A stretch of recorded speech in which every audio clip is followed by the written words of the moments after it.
How is your brother?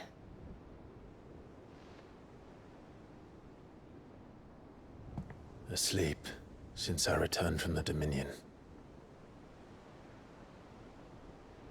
Taya says he should be back on his feet soon enough.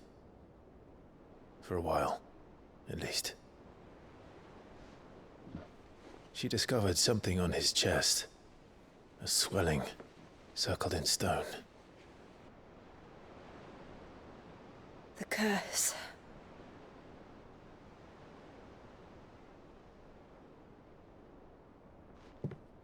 For every mountain we climb, another rises up to greet us, doesn't it? It's never ending.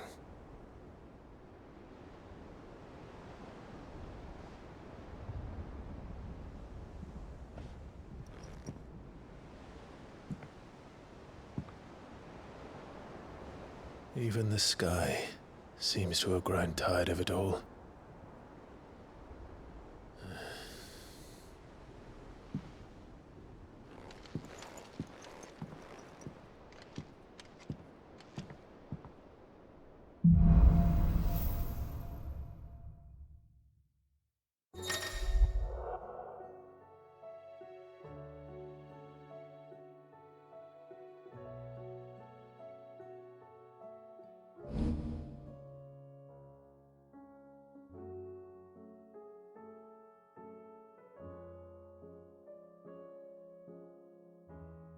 Taya won't be happy if I disturb Joshua. While he rests, I might as well see what Otto has to say.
Did you see the pair that got hauled into tires?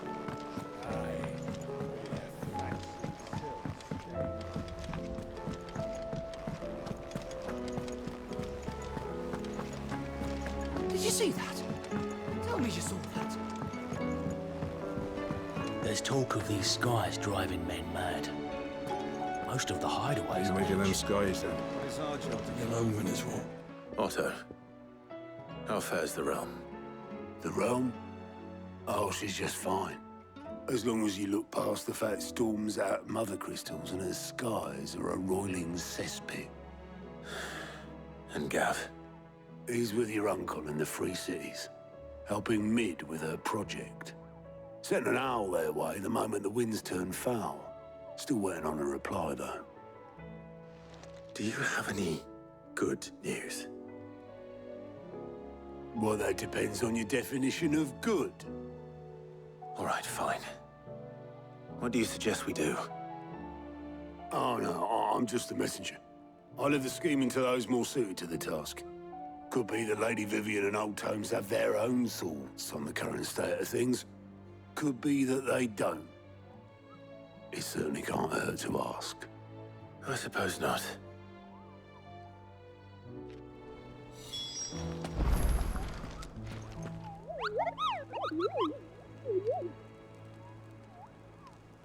What's the matter, Nectar?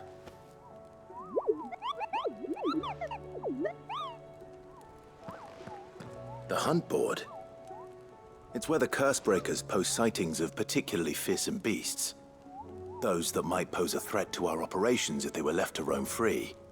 Just because they can't be dealt with when they're spotted, doesn't mean they can't be dealt with later.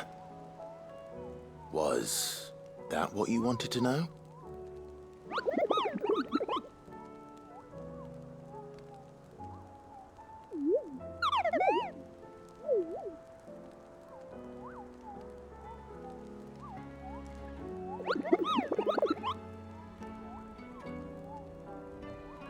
Right. Well, leaving your mightiness aside for the moment, the people of Valisthea are going through a lot already. What with the Blight and the war. The last thing they need is ungodly fiends terrorizing them on top of everything else. So if the curse breakers are too busy to help, then perhaps I can. Or at least I can try.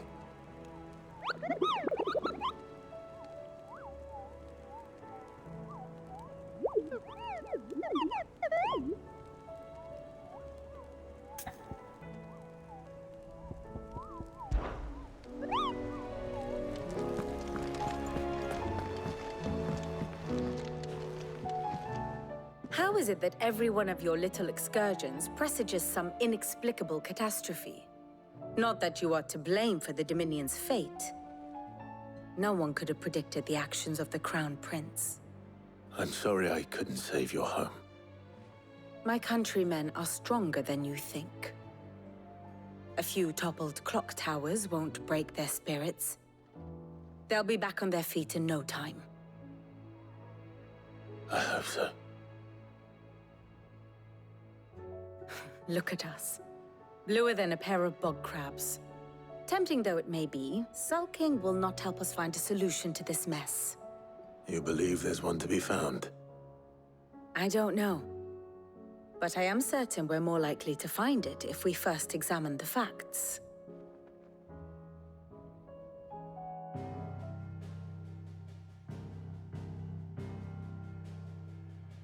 Beneath these darkened skies, fear and confusion reign over Valisthea. Oh, the lands around the fallen Mother Crystals had already begun to wilt for want of ether. But not like this. Crystals that filled wells and fueled furnaces, now nothing but pretty shards of rock. And those that hang from the people's necks cast nary a glimmer of light to keep the dark at bay. It is only a matter of time before the common folk convince themselves that the end of days is upon us. Yet I fear a swift end is more than we can hope for. While most of the world thirsts for ether, the remainder drowns in it, spawning Akashic in droves. And amidst the hordes of mindless beasts, with magics as like to fail as function, even the strongest nation would falter. Rosaria and the Iron Kingdom teeter on the brink of collapse, while the tragedy in Twinside has all but paralyzed the Holy Empire. Dalmekia fares little better. Rumor has it the ministers fled the capital after the fall of Drake's Fang, leaving their beloved republic to crumble. Waloed, meanwhile, moves in earnest. The Einherjar has been sighted off-storm. The world, in short, is in chaos. It would seem our civilization was nothing but a castle of sand, to be washed away at the whim of the waves.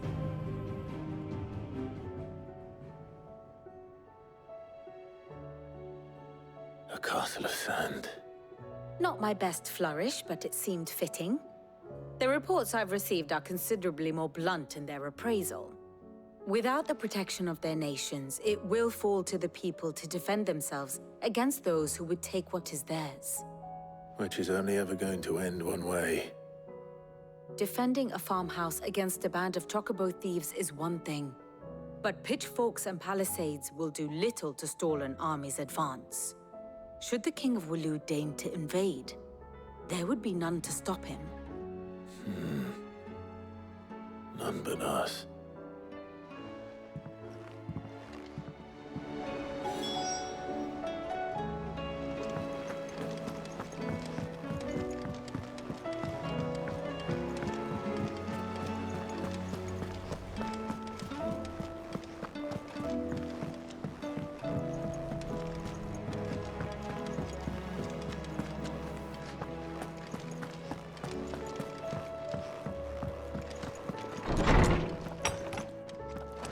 Is a storm coming, Sid? Will there be thunder?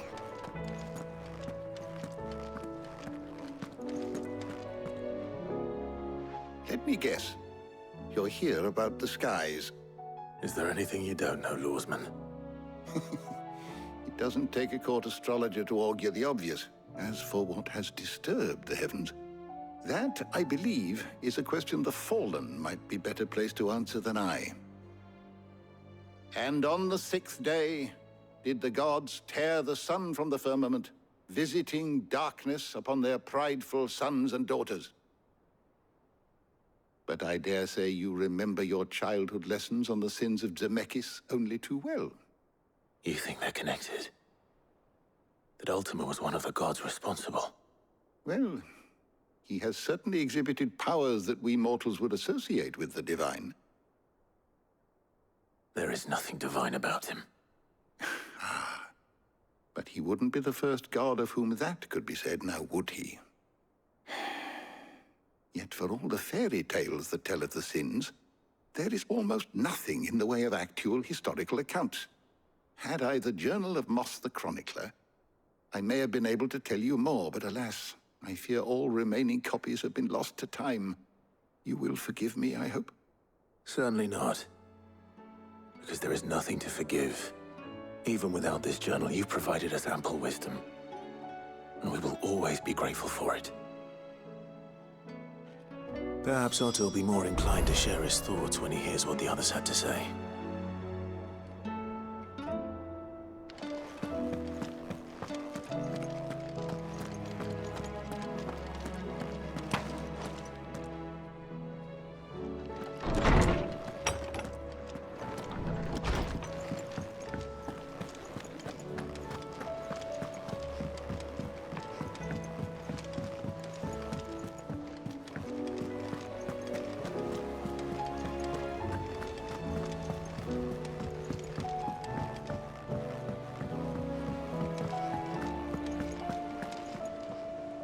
Clive, we have a problem. Only one. That would be a first. It would. Actually, there are 3. We had as many owls arrive while you were at the shelves. Martha's got a Akashic out her gates, and talk of monsters roaming the hills outside of Northreach has put the wind up Isabel and her lot. And don't forget Dalimil. Lubor says the village was raided by bandits. When it rains... It fucking pours. The curse breakers are spread thin, taking stock of the damage in the Dominion.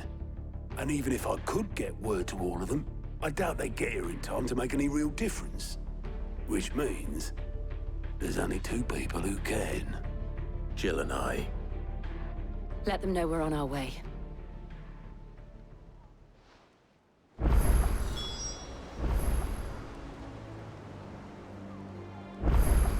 The messages from Martha, Isabel and Lubor weren't long. But what they... I'm ready when you are, Clive. The messages from Martha, Isabel and Lubor weren't long. But what they lacked in detail, they more than made up for in urgency. Our friends need your help.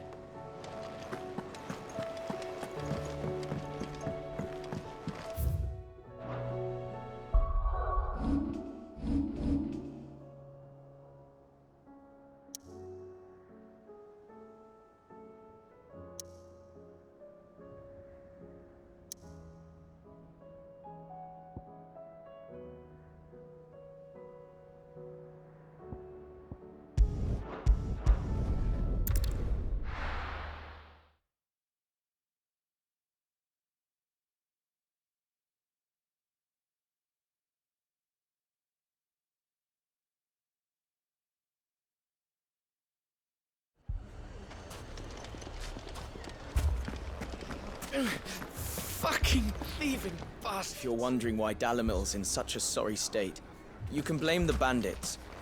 Them and the mercenaries who are guarding the gates. Though I can hardly fault them for running. Fighting would have meant death. Did for more than a few.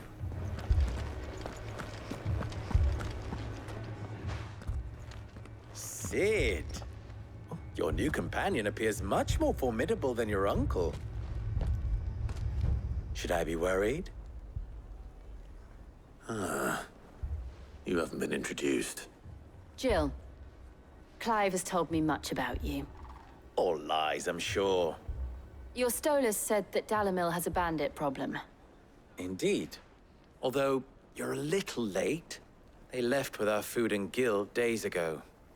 Any idea where they went? The desert's a big place. Your guess is as good as mine. But the fact is, I have more immediate concerns. What did you say to me? What did you say? Ah, as if by magic. Let's just say we've yet to reach a consensus about how to solve Dalamil's little problem. And at this rate, it won't be the actions of the bandits which prove to be our undoing. It will be our own. I've tried reasoning with the dissenting parties, but even the Desert Hare has limits. Perhaps we could talk to them. What makes you think they'll listen to us? What makes you think they won't? She makes a fair point, Sid. And you won't have wasted much of your precious time if you fail. They're just across the courtyard.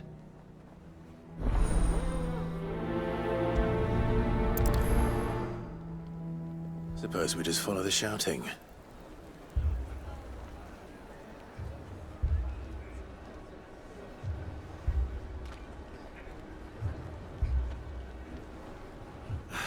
They're both as stubborn as the lover's pox, and every bit as irritating. The more one insists on their proposed plan of action, the more the other rails against it. Oh, they've successfully split the town asunder, just when we should be standing as one.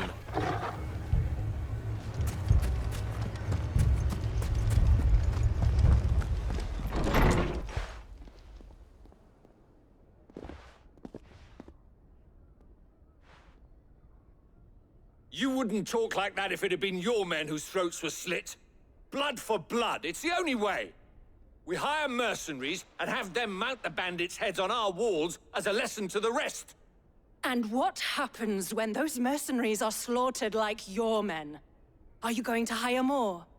We're better off using that coin to buy food and supplies. If we hire mercenaries, the only thing we're buying is the bandits' ire.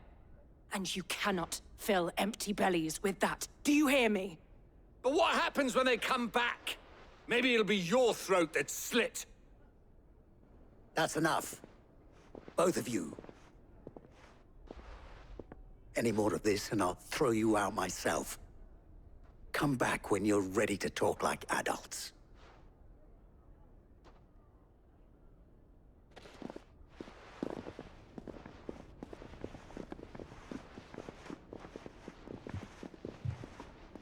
Victor.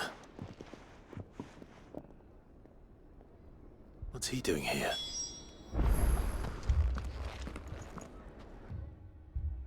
Sid. And Lady Jill. What brings you here? I was about to ask you the same thing. Costness is in chaos, and the markets have all but ceased to operate. The Briar's Kiss here in Dalamil is the only place I can reliably obtain supplies. I was here to do just that when Master Lubor told me of his troubles. He thought I might be able to talk some sense into these fools. But if you're here, I suppose his patience must be waning. Who are those people? Those were the thorns in Lubor's side. And the reason this place might be headed the same way as Costness. It's these accursed skies. The darkness is enough to drive a man to madness. Or an entire city, for that matter. We're still working on the skies.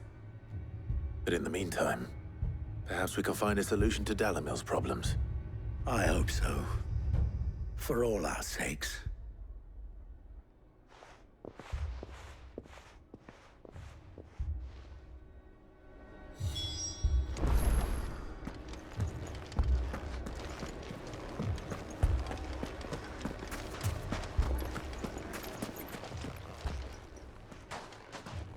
So, you see my predicament? What I saw was a room full of people who were angry and afraid. And with good reason by the sound of it. But if left to smolder, that anger and fear could set the entire town alight. My thoughts exactly. What to do? Both sides wish to protect their homes and livelihoods, if only they could agree on how. But as long as they are divided, we are vulnerable. And if there's one thing bandits like, it's an easy target. What would Sid the Outlaw suggest? Well, if it were my namesake, he'd let them choose for themselves, and be on hand to pick up the pieces when it all went wrong. That sounds like a recipe for disaster. A recipe for disaster is precisely what it is. But perhaps that realization would be enough to make them question the ingredients. While it's plain neither Conrad nor Natalie will countenance the other's proposal, it may still be possible to make them doubt their own. Before presenting them with a third option. And that would be? To pool our resources and save the city ourselves. Why fight each other? When all that fear and anger can be directed at the bandits. It appears we have a plan of action. Victor, pay Conrad a visit. See if you can't convince him of his folly. I'll speak with Natalie. As you wish. Your faces are not well known in this town. That may prove useful. Don't worry, Victor and I will do most of the talking. You need only play along. Play along? What he means to say is yes.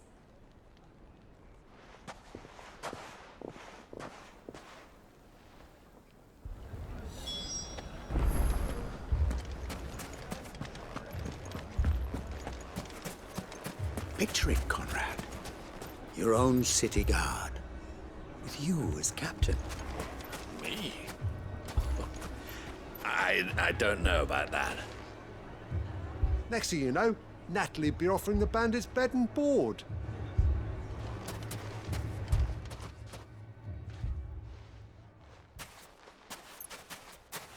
Ah, here she is.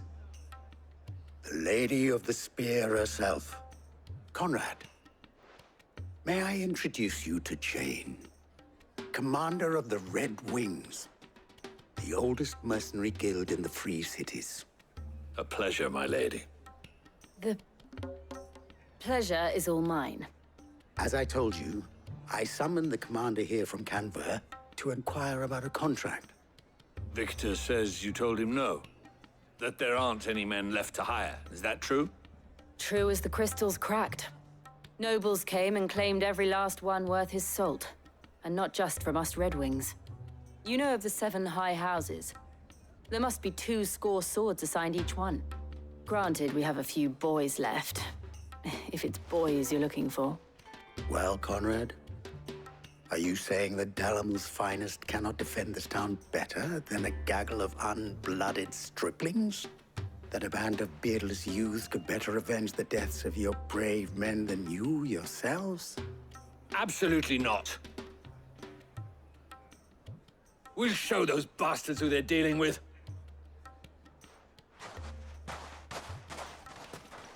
I can't believe that actually worked. Conrad's not what you call the brightest candle in the crypt. And there's a reason why I had you do the talking and not Sid. Well played, my lady.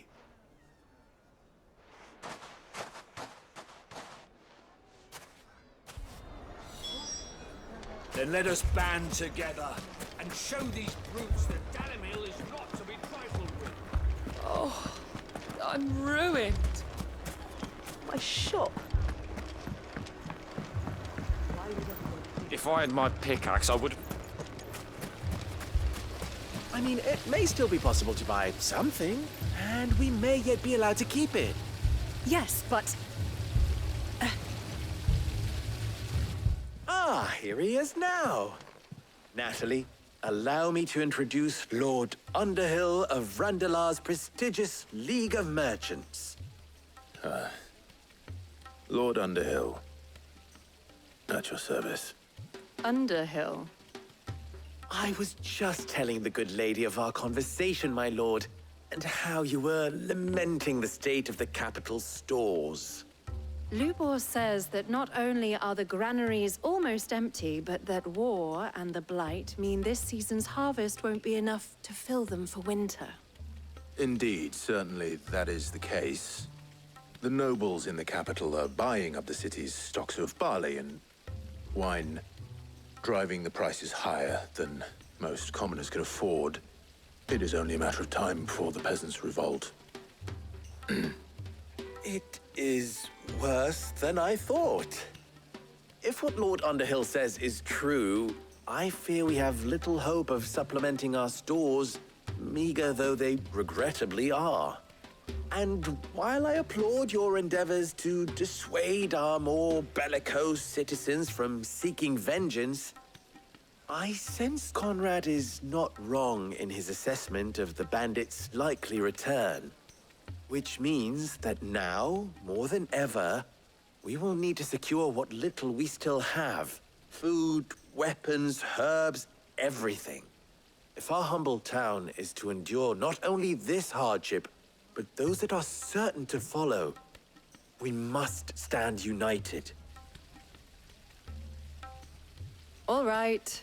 If it will help to protect my home, I'll do it. But you needn't have gone through this charade.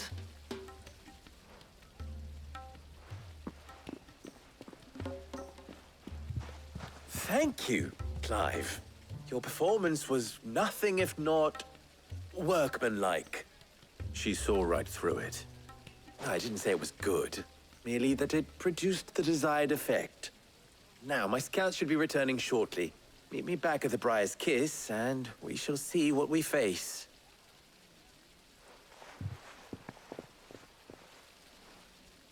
I'm not convinced our roles in this ruse were entirely necessary.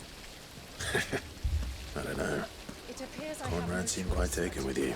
little I can to defend. There's truly no chance for us to restock our supplies. I would not see any unnecessary blood spill. That's it then. We need a plan. We shall have to do this the hard way.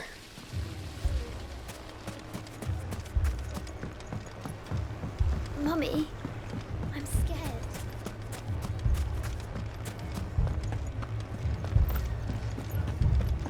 Poor bastard.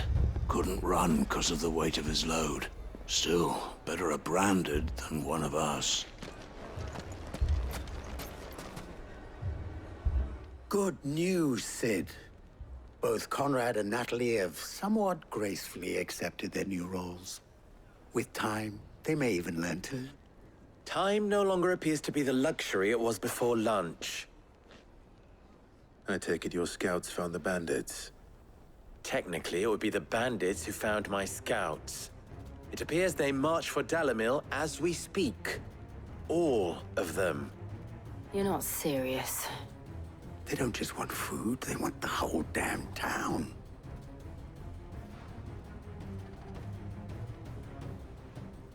I have a favor to ask. I'm told the bandits march in two groups, one from the south and one from the desert, in a move doubtless intended to stretch our already gossamer-thin defenses. Very well. Jill and I will meet those from the desert. But what of the rest? The rest, my friend, the city shall fight. Together. The stakes, I concede, are high. But if this does not unite Dalimil, nothing will. That is a lot of faith to put into those who had their hands around each other's throats but a moment ago. Then it will be for us to see that their hands are kept occupied. And I do mean us. I thought you might say that. We'll hold them off for as long as we can. And we will do the same.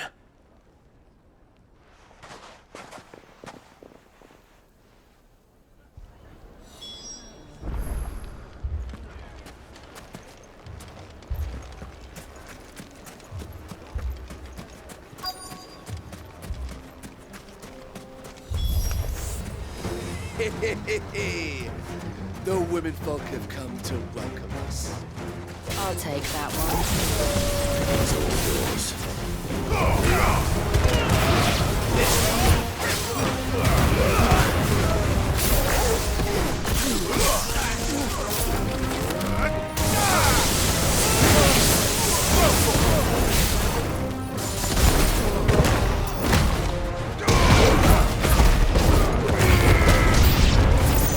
They mean to overwhelm us.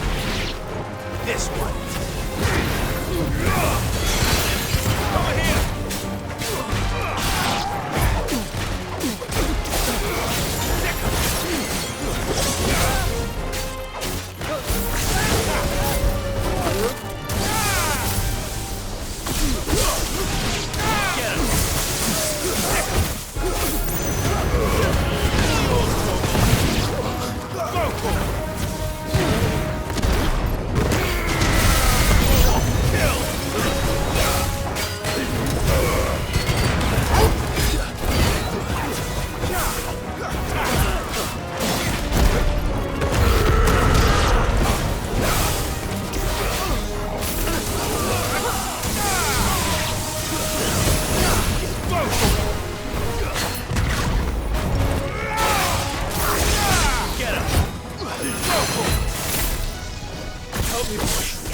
There's a good boy.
The townspeople.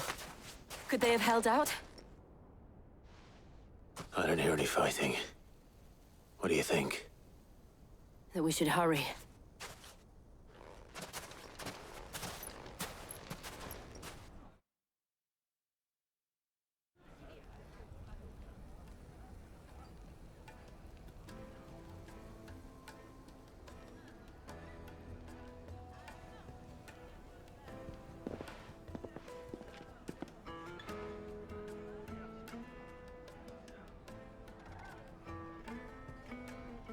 Natalie, I owe you an apology. You did well out there. The inn would have been lost had you not held the line. Without you, there would have been no line to hold. You saved us, Conrad. You saved Dalimil. We all saved Dalimil.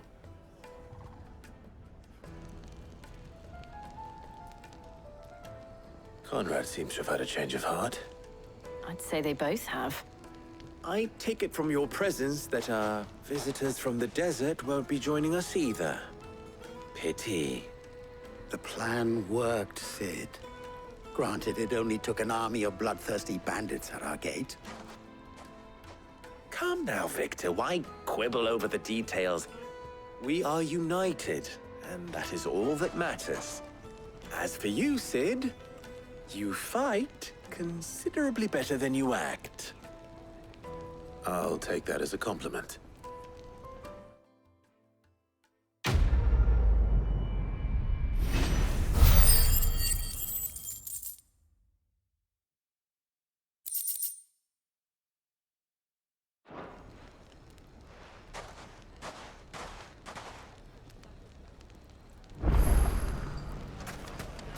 So,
learn to swing a sword like that?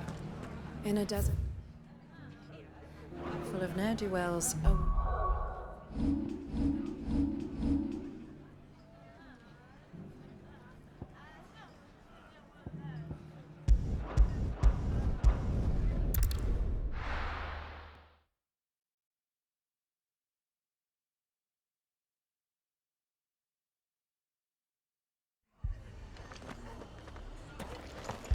The Akashic attacked us out of the blue, and there's no telling when they might be back. You'd best keep that sword handy, Sid. This man's gonna die if we don't get him to a healer. But all our beds are taken. Martha, it's good to see you. And you, Clive. Jill? Otto said you'd been attacked by Akashic. What exactly happened here? Those skies are what happened. Not long after they fell dark, we had our first visit. There were hundreds of them. Tried to storm the hill. Only a handful made it up here, but that was more than enough. The rest are still down there now. And while we have a few willing fighters holding them back, they're sorely outnumbered. What do you think, Clive? That we join the fight? I thought you'd never offer. Now, where I need you is the Fallen Gate. That's where the fighting is fiercest. Let the men know you come to help. Something tells me they'll be pleased to see you. We're on our way.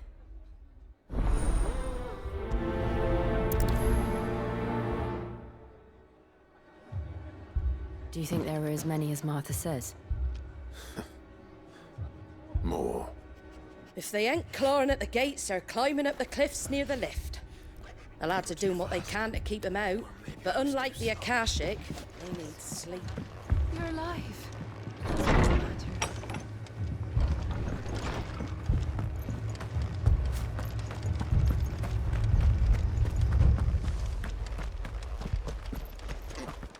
You don't think they've abandoned us, do you? Them not. Not a chance. The barricades we've set up around the town won't hold the Akashic back for long. Might buy us a few moments to say our last farewells, though.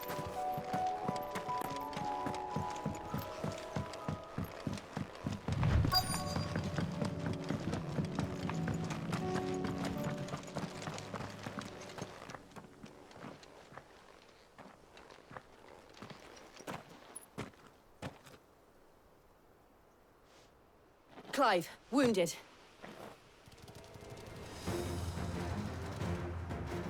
We deal with the Akashic first. Over here!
These men don't have the look of hired swords.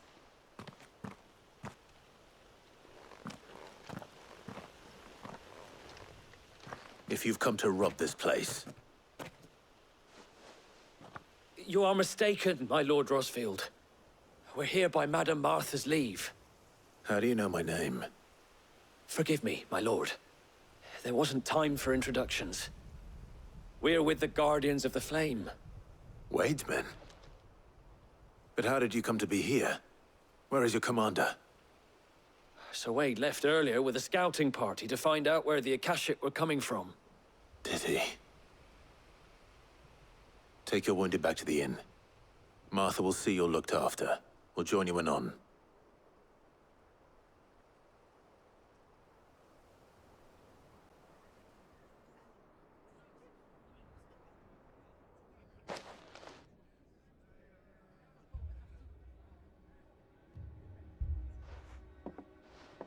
And to think you took them for thieves. A fine reward for holding off the horde, that is. When did Wade and his men arrive? Not long after Rosalith fell. The Guardians asked me to shelter some of them that had lost their homes. They were making ready to leave just as the skies turned, and we agreed it was best we stuck together. Martha! Trouble! The scouting party's almost at the lift, but they got a pack of Akashic snapping at their heels! And they got wounded with them! They're not gonna make it! Damn it all. We'll worry about them, Martha. You look after everyone here. If any can still fight, send them to the lift. I will. You two be safe now.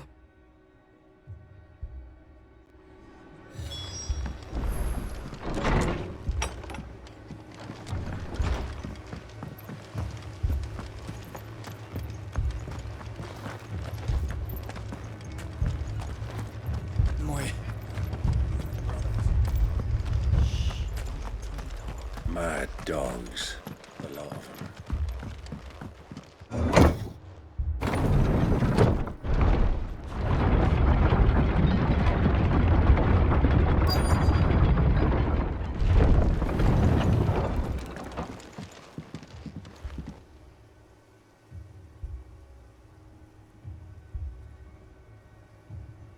Squire, I need you to get those who can still walk up the lift to Martha's. But what about... I didn't ask, Oscar. Sir. Sir Wade. Lord Rossfield. If you aren't a sight for sore eyes. Martha seemed to think you might need some help. And by the looks of it... We thought we could sneak by them. But we didn't know there would be so many. How could we have? Behind you!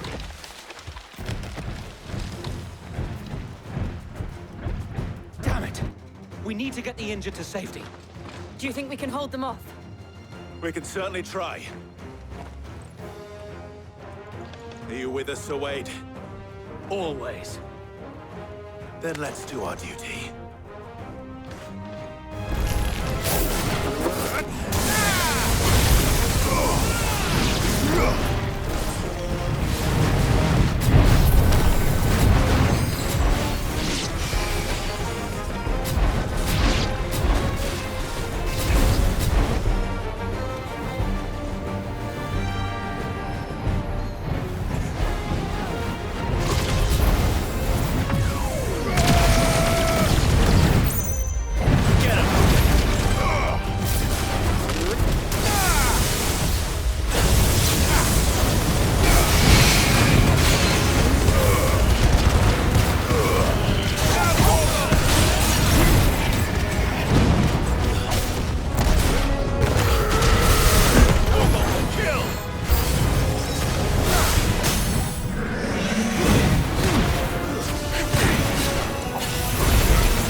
Is anyone hurt? I don't think so. And yet again, you've pulled me from the flames. It's just a pity I keep walking into them. You've never been one to shy away from danger, Sir Wade. Like any shield worthy of the name. I see you're all in one piece. Martha! Is something wrong? The lookout saw smoke coming from down Eastpool way. Too thick to be a hearth. A second horde. Feel like finishing the job? Always. Jill and I will make for Eastpool. You'll need to move the injured without us. Don't you worry about them. The moment my men are safe, I'll follow. Good luck.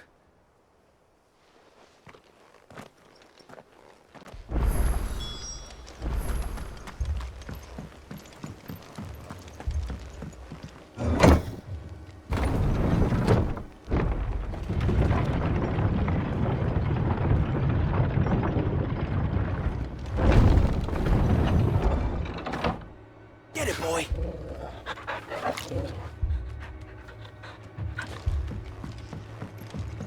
Mad dogs, the lot of them.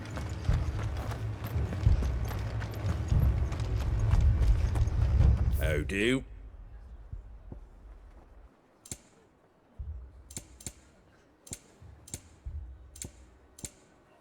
Take care out there, eh?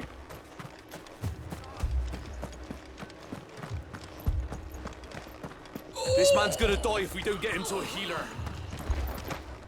All our beds are taken.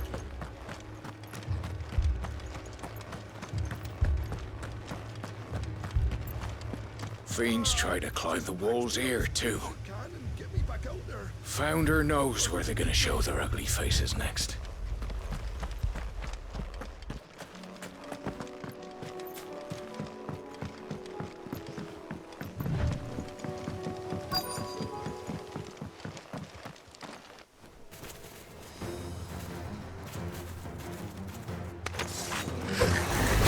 They're headed for the rest. We have to slow them down. Martha and the others won't be ready.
Something's coming.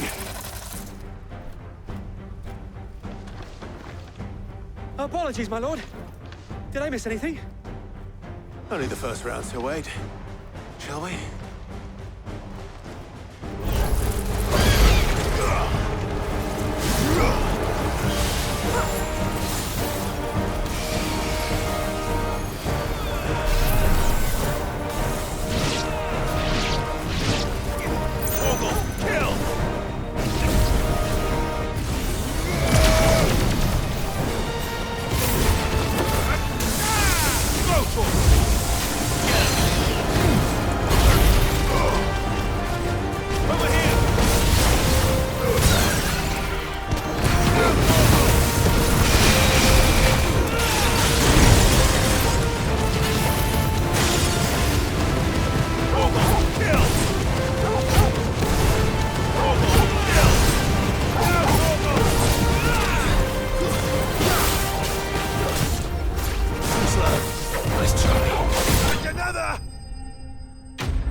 Do you see any more? No. I think that was the last of them.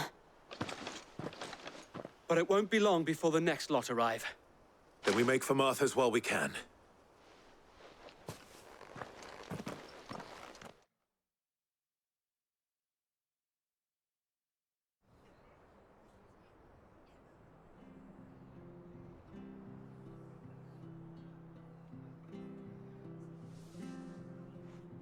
What did you find out there?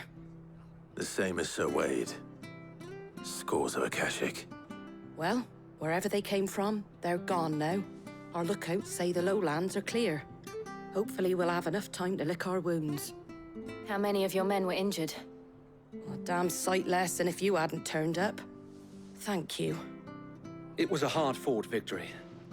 But as long as the skies remain dark, I fear the Akashic's numbers are only going to rise. It's not a matter of if the Horde will be back, but when.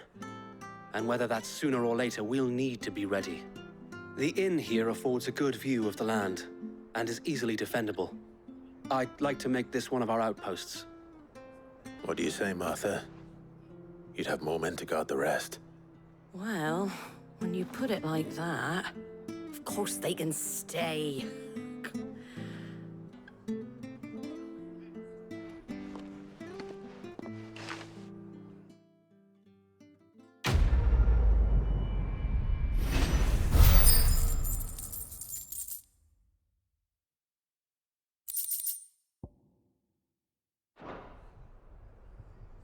My lord, there's someone I'd like you to meet. Oscar, over here.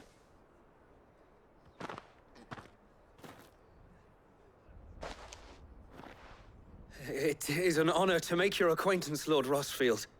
I am Oscar. Oscar of House Murdoch. Murdoch?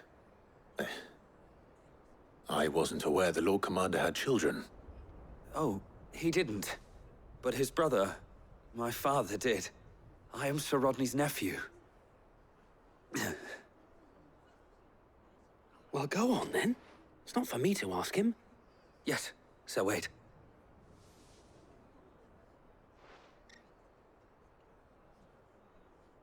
If it please you, my Lord Marquis, might you take me as your squire?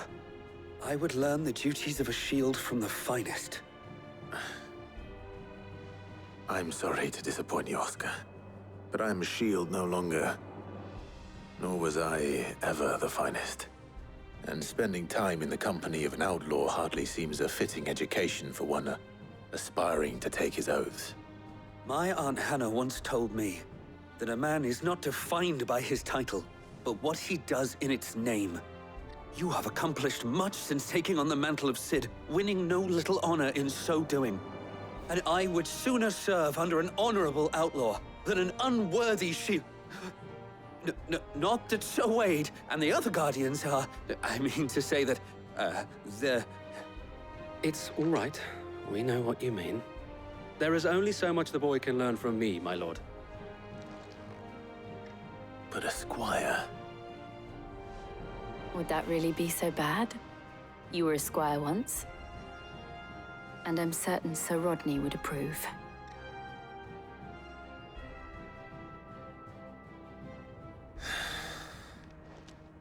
Know that I'll show you as much leniency as your uncle showed me. I would not have it any other way.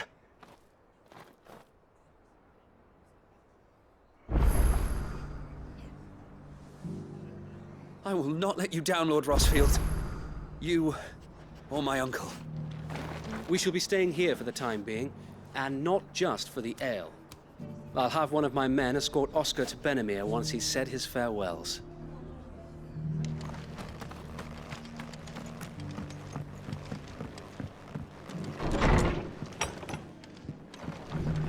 Fate seem bent on driving me from my inn. But if they want me out, they're gonna have to try harder. If you could, I'd be in your debt.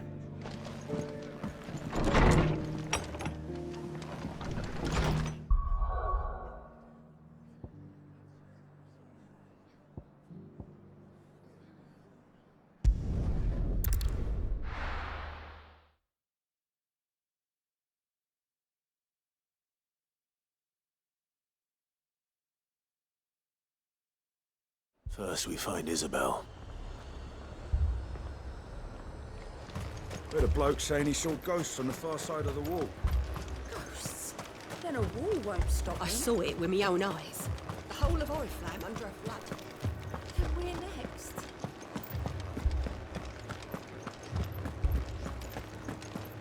Four left for more on the captain's orders.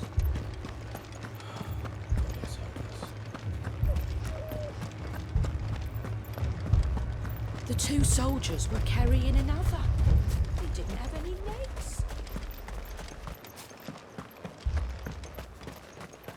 More arrived from the captain. My lord. My lady. We received the dame's message. There have been sightings of strange creatures, I understand. With the blue eyes. Yes. Like a Kashik, but different. They've taken so many. I've lost count. Akashic, but different. Ultimus thralls. And what of your mistress? Is she here? Oh, no. She went to the garrison to ask what they were planning on doing about all this. Then we'll look for her there.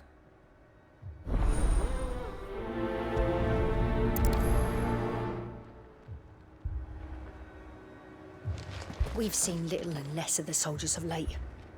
Anyone would think they were hiding.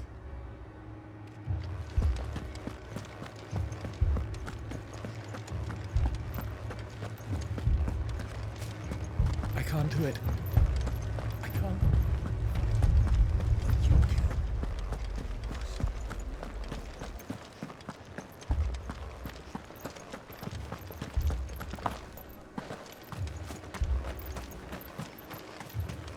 Don't leave me, Pa. Madame, please! Half the garrison's been slaughtered by those things. We lost the captain this very morning. We've tried requesting reinforcements, but there's been no word from the capital or the Dominion in days! What more would you have us do? I would have you do your duty.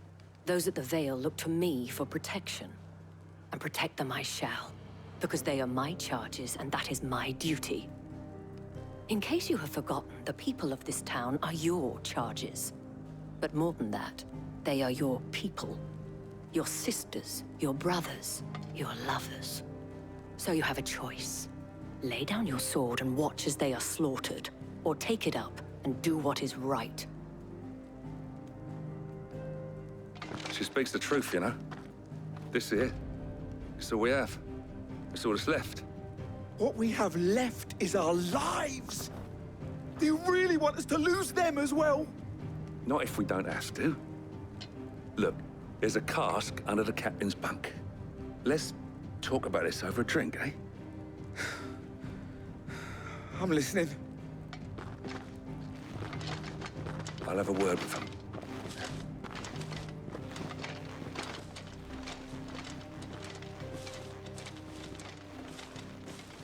Ah, Clive.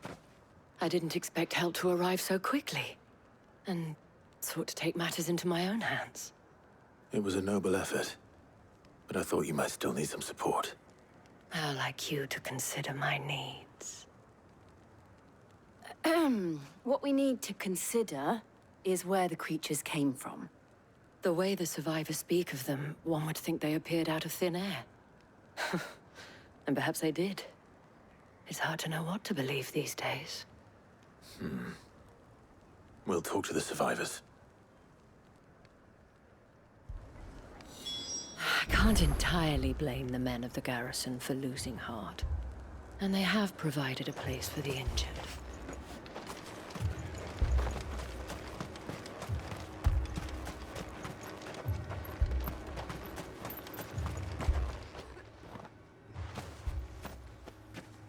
Did you see the creatures that attacked you? Creatures? Yeah, they came out of nowhere. They went for Joseph first, then me, and then they were just gone. Do you remember where you were? On the road from Oriflamme. We just passed Moor when... Where's my Joseph? It's all right. Just rest now.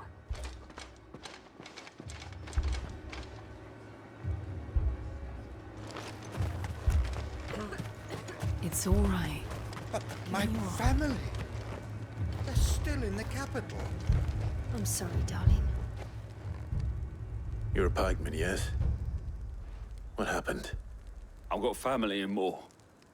I heard the flood was spreading, so I went to see if they were all right.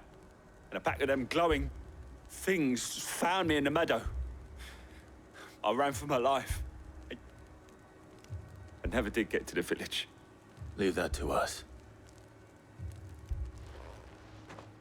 At least we have an idea of where the thralls might be now. We should head for more.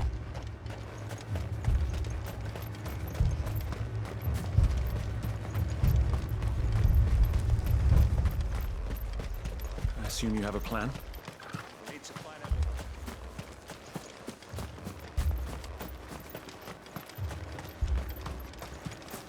It was all they could do to escape.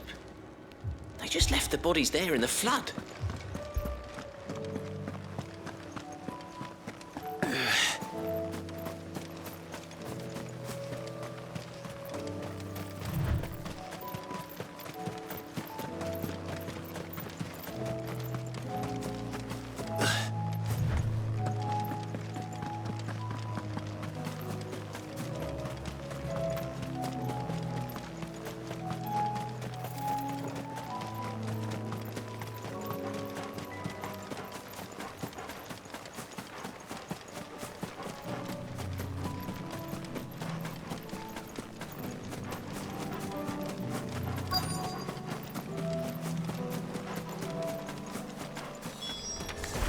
Clive, look!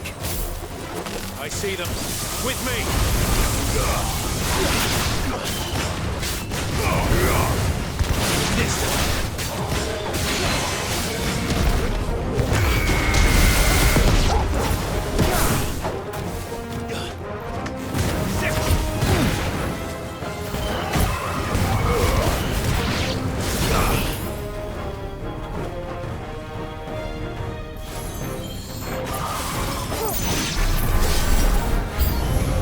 Should I prime?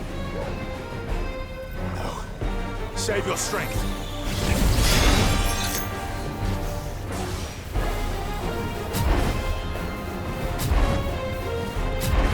Now, Torgal!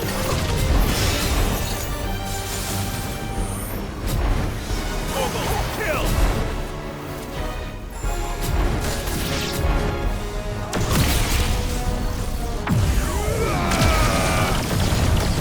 Get him!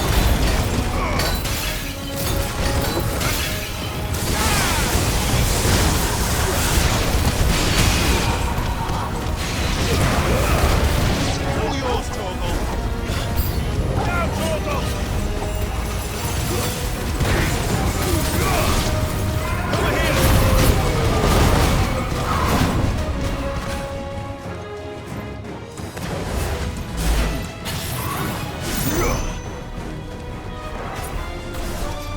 Torgal, kill!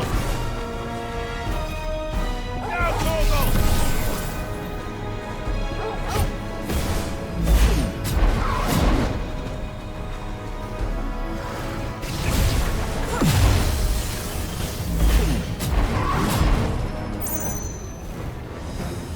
All yours, Torgal!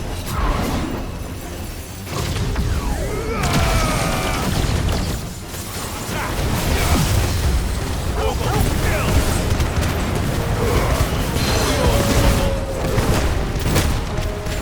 Get him!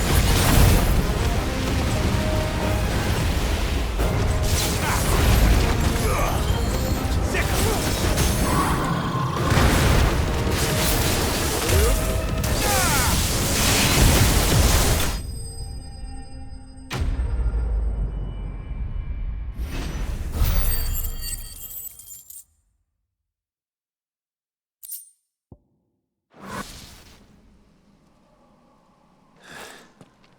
Do you think there are more? There are always more. But I'd say we've done what we can for the time being. Then we should let Isabel know.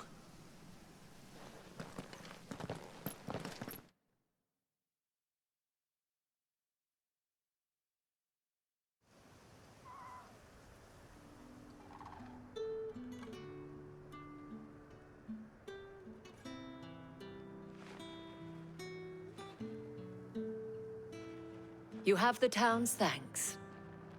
Don't thank us yet. There will be more. Many more. And you'll need to be ready for them. Oh, we shall. Isn't that right, Captain? Yes, milady. The garrison will be ready. Philippe here has convinced most of the men to remain at their posts. For now, at least. Hearing that the Dane would look kindly on any man who committed himself to the task certainly didn't hurt. It's not the most selfless of motives, I'll admit. But whatever it takes, eh? Now me, I never needed convincing. I became a soldier to protect the people I love. And the people I love include the ones standing before me. Handsome and chivalrous. Now, if you don't mind, I have sentries to post. Milady.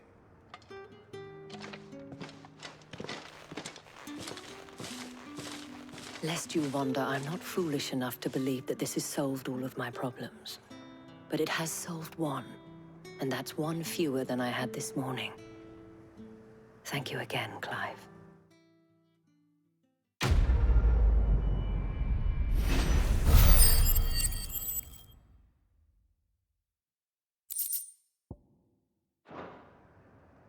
Our friends seem to have things under control.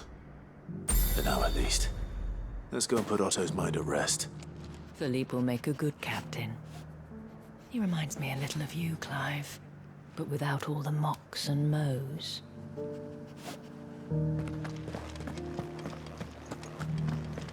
So many were injured. Only by the grace of the goddess did so few succumb to their wounds. I'd say it was more the grace of the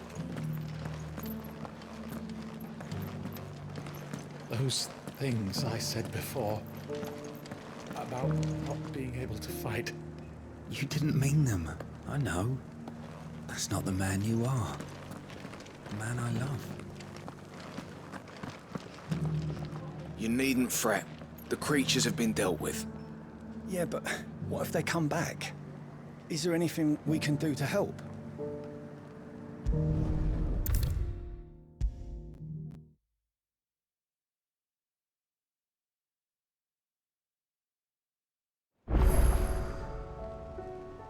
Was wondering when you turn up.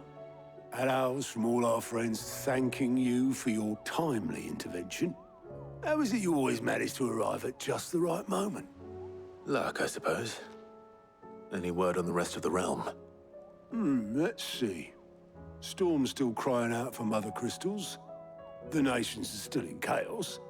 And the skies are still the color of a kick in the kidneys 2 days on. So... Right. Clive, we knew this was going to happen. Well, not the bleeding skies part, but you take my point.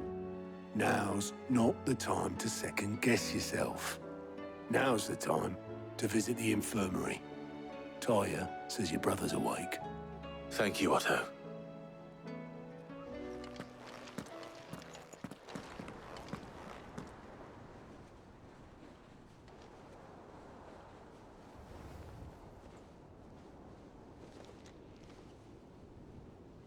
So it was not Sylvester, but Olivier who served as Ultima's puppet.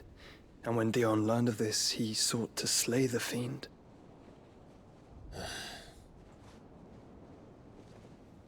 Only for his father to take the spear that would have freed him.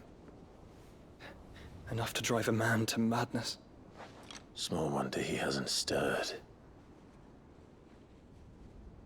I would be afraid to wake.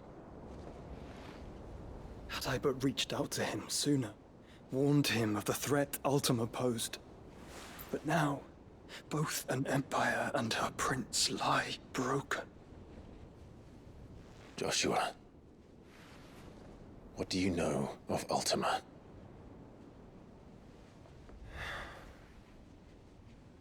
Very little, I'm afraid.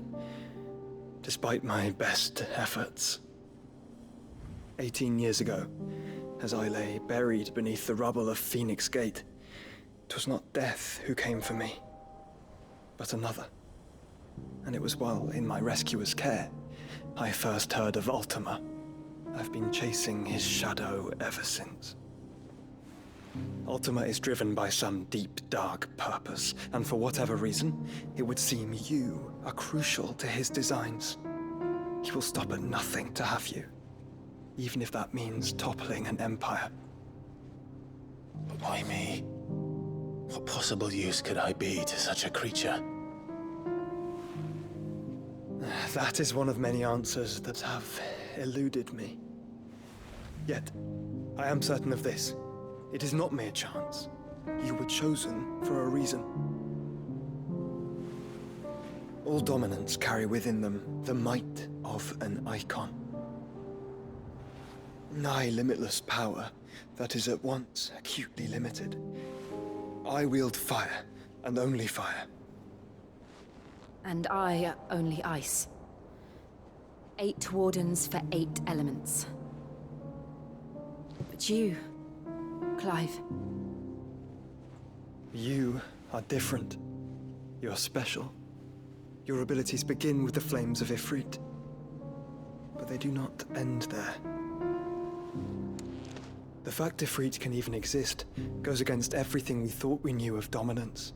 Perhaps Ultima has been waiting for one such as you, whose potential is truly limitless. I've encountered that thing several times now. If it or he, as you say, needs me, why hasn't he claimed me as he did the boy? Were I to hazard a guess, I'd say the two of you are somehow incompatible. His mind not properly attuned to your body. His mind? Mind, awareness, spirit, call it what you wish. But I believe Ultima to be an embodiment of the concept. This is why I struggle and fail to contain him here inside me. I'm sorry. Inside you? With every setting sun, I feel my strength wane. And though the Phoenix's flames mend the prison I have made for Ultima, they do so at a cost.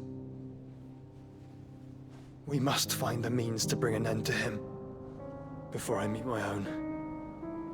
What were you thinking? It was that or let him take Clive. And I've always had a soft spot for my brother.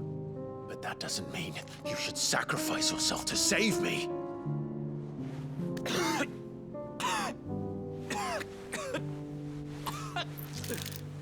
Joshua. Clive, it's Gav. There's an army of Akashic at the gates of Canver.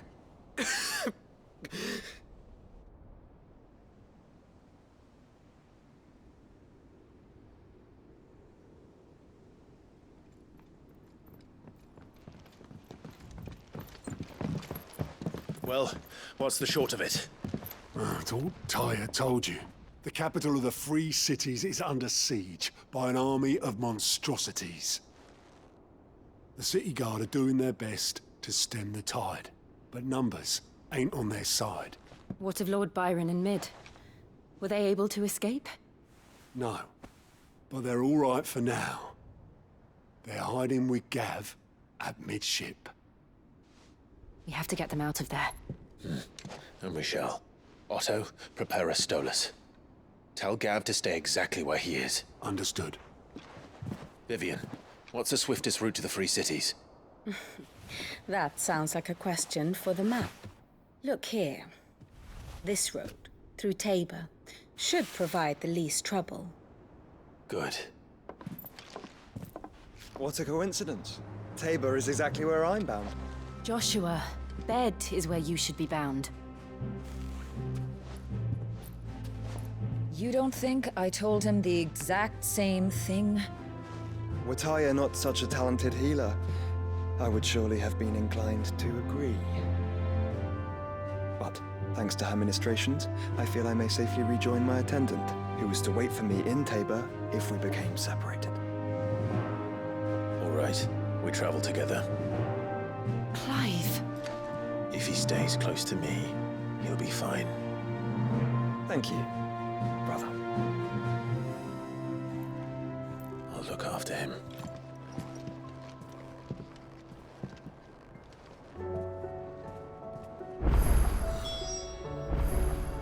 My attendant was with me in the Dominion before I primed. She would have watched the battle unfold and witnessed its outcome. I trust you'll be waiting for me in Tabor, where I can finally introduce you. You know how I feel about this, but your brother's stubbornness knows no bounds. I'm starting to think it runs in the family.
It's like a dream.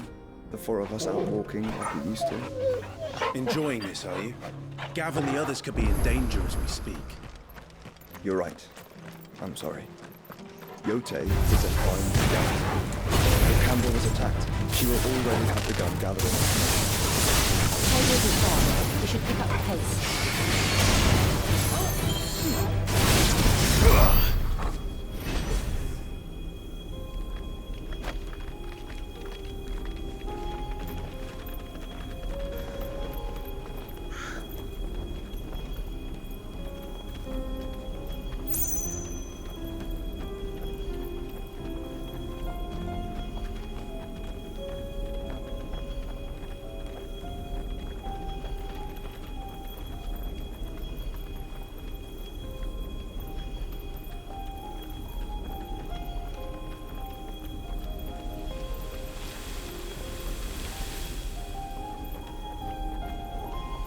We can use the ruins to cross the ravine. Assuming they will allow it, the Echoes have a will of their own.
Tell us about Yote, Joshua. She's strong-willed, loyal, and deadly with a blade. Much like Clive, but with better manners.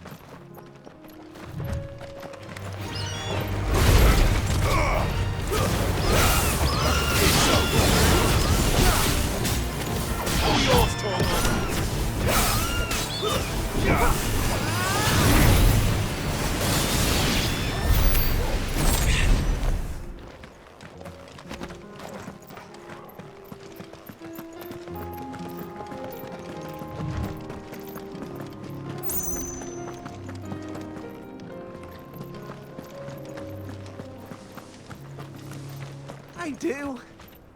Where are you off to now, then? Bound for the Free Cities, perhaps? Oh, no need to say if you'd rather not. We all have our reasons. Ain't exactly feeling like sharing with strangers myself at the mo. Truth be told, I could do with a bit of inspiration. Don't know which way to turn no more. Was doing a roaring trade back in Oriflamme. Right up until the poor Drake lost her noggin. So, thought I'd try me luck in the desert. Then the Fang went the same way.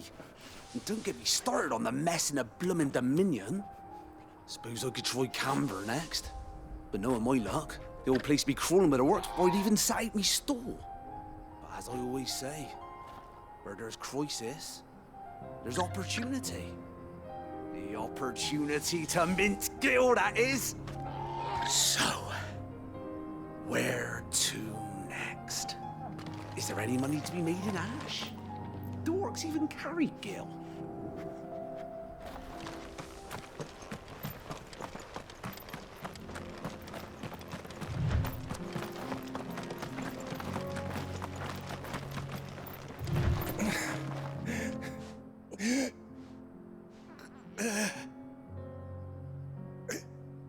You're injured. What happened here? Where are your comrades? The ether flood up ahead. It swallowed our camp while we slept. My own men did this. Turned every last one of them. There's a village not far from here. Tabor. The people were kind to us. It's only a matter of time before they won't stand a chance. We can't let those monsters reach the...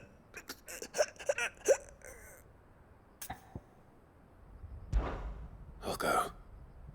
You catch your breath. Thank you. Our encampment is up ahead. Just off the track. They must not reach Tabor. Forgive me, Lord Kuka. Rest well, soldier.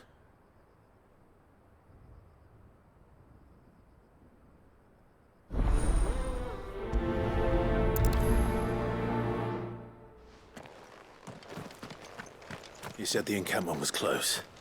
Let's hope the Akashic are still there. Another ether flood. They're everywhere now. We can't go around it. Then we'll just have to be careful. Right. I got here in time. Now, Torgal!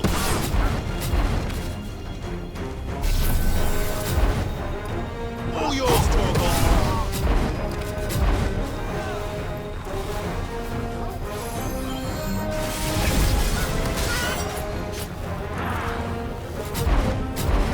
Torgal, kill!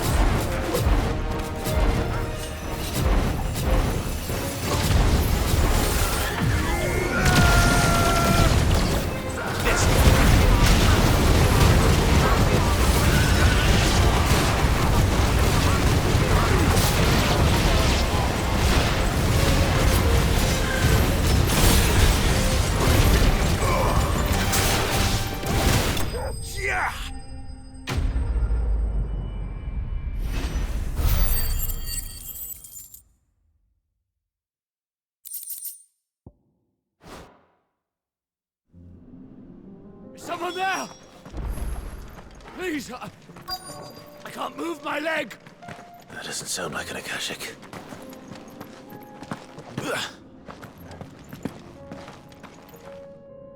You're with the battalion? I am. I heard the fighting. Are the others? Taken care of. One of your brothers in arms told me what happened and asked for help. Another survivor? Where is he? Tell me.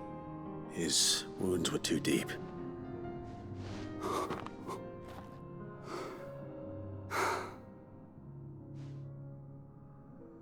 He was right to send you. Those things you slew are no longer my brothers. Tabor is safe thanks to you. Here, you've earned it.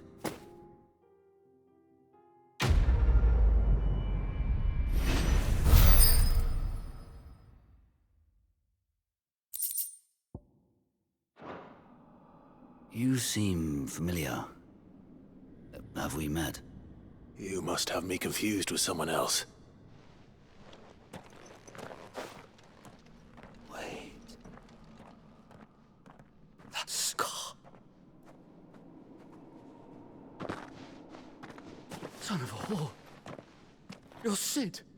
I was there in Cosnis when you killed my brothers. I was there in Rosalith when you killed my commander. My war with Hugo Kupka is over. I bear no ill will toward those who followed him. And what of my ill will?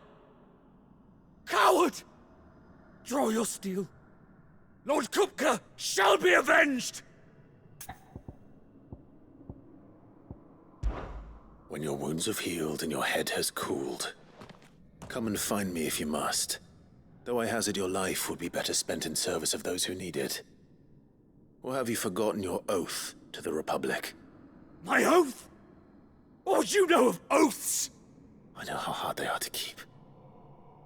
Which is why I'm giving you the chance to keep yours. No. I won't be deceived. Lord Kupka told us of your crimes. You are an outlaw. A murderer, not some... Man. Like you or anyone else. I am nothing like you.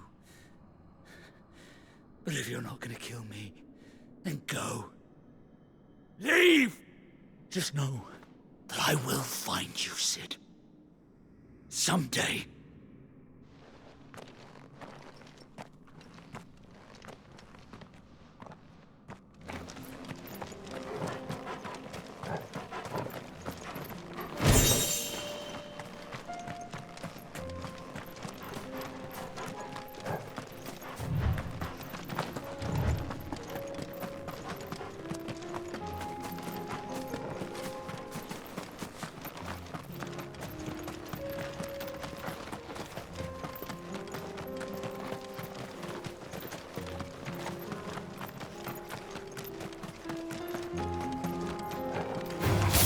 Time to fight.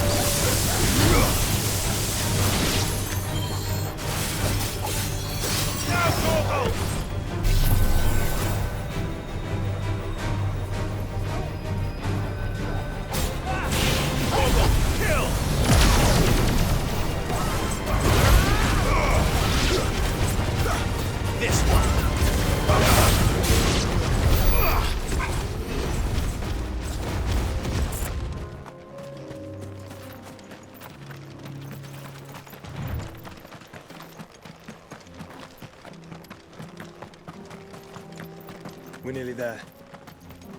Have you been to Tabor before? There are a few places I haven't.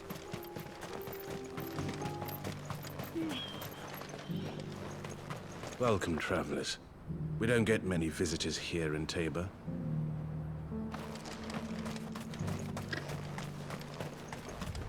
Where now, Joshua? There is a residence just inside the city gates. She awaits us within.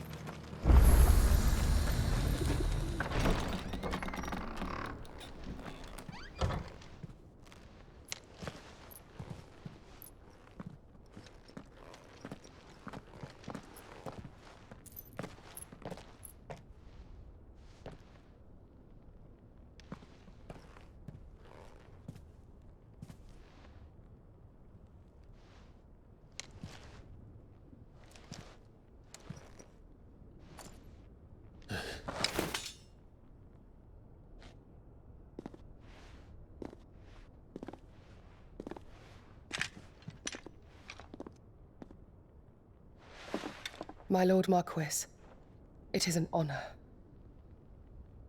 I am Yote, Knight of the Undying, charged with the protection of His Grace Joshua Rosfield, Keeper of the Flame of the Phoenix. Of course. It all makes sense now. Would you care to elaborate? The Undying are loyal servants to the ducal throne. Or more specifically, to its heir. They have served our family for generations, albeit from the shadows. Since their inception, they have been tasked with the preservation and enactment of the rites of ancestral communion.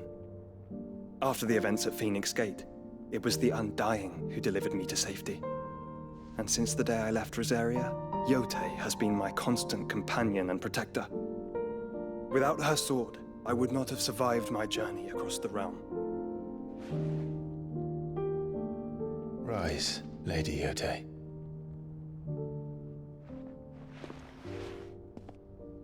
You saved my brother.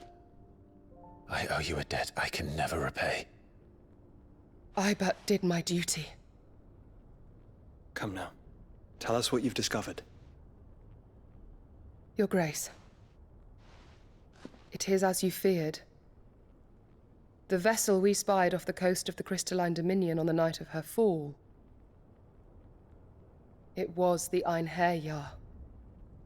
Beyond any doubt. The Black Galleon. Joshua. The Einherjar is the Royalists' flagship. What business would they have in the Dominion? Upon learning of Waloed's involvement in recent events at Drake's Fang, I sensed the malign influence of Ultima, and bid Yote and the Undying look into the matter. We have reason to believe that the Black Galleon weighed anchor shortly after the fighting began, and set a course due south. For Canva. Then it is Waloed knights who besiege the cities. What is left of them, yes. And the Black Galleon sails at but one man's behest. Barnabas Tharm.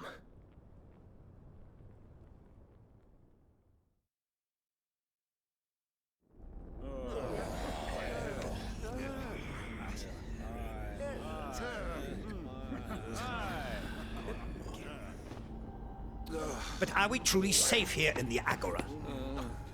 The city guard have been paid, if that's what you're implying.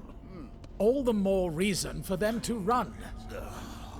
Well, you are free to leave, Lord Minister. Markets abandoned, warehouses aflame, blackened hulls choking every port in the capital. Canva is ruined. The realm teeters on the brink of chaos, and all you can think about is commerce! Forgive us! We were not aware Dhalmekia now subsisted on charity! How dare you!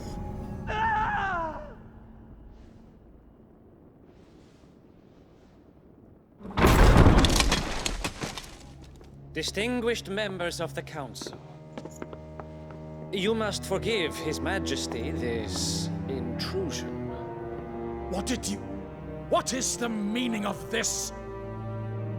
A trifle crowded, but I fear it will have to serve, my liege. Very well. My colleagues, do you not see? The King! He has come to save us from the Akashic!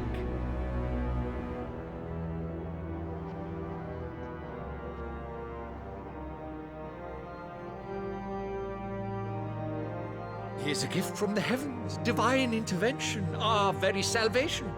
And of course, if it is compensation he requires, we would be most willing to negotiate a fair price for services rendered. Fools! Your ignorance unbecomes you. Your Majesty, correct me if I'm wrong, but I would swear that the fiends washing the cobbles of Canva with the blood of her citizens wear the colors of Waloed. Ha! So you do not deny it.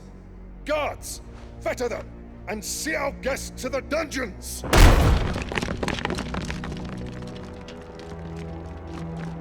Enough.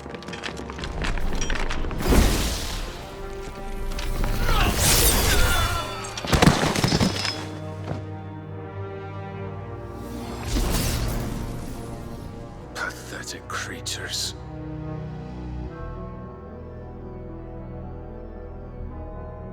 That you should imagine yourselves worthy of salvation. The girl is still here, somewhere in the city, her consciousness fair dripping with her late father's hubris.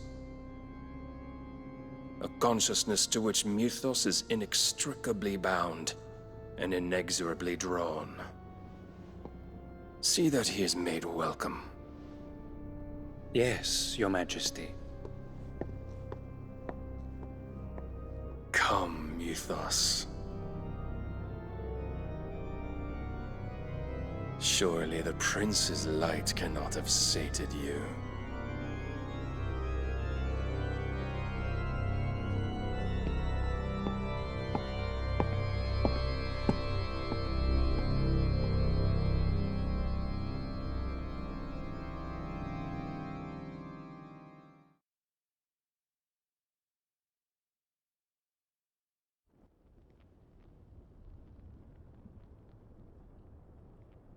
So then, how long has Waloed been under Ultima's control?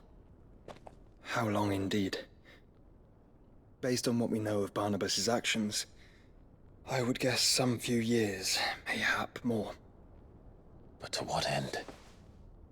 What does Ultima want? The tapestry. Show them.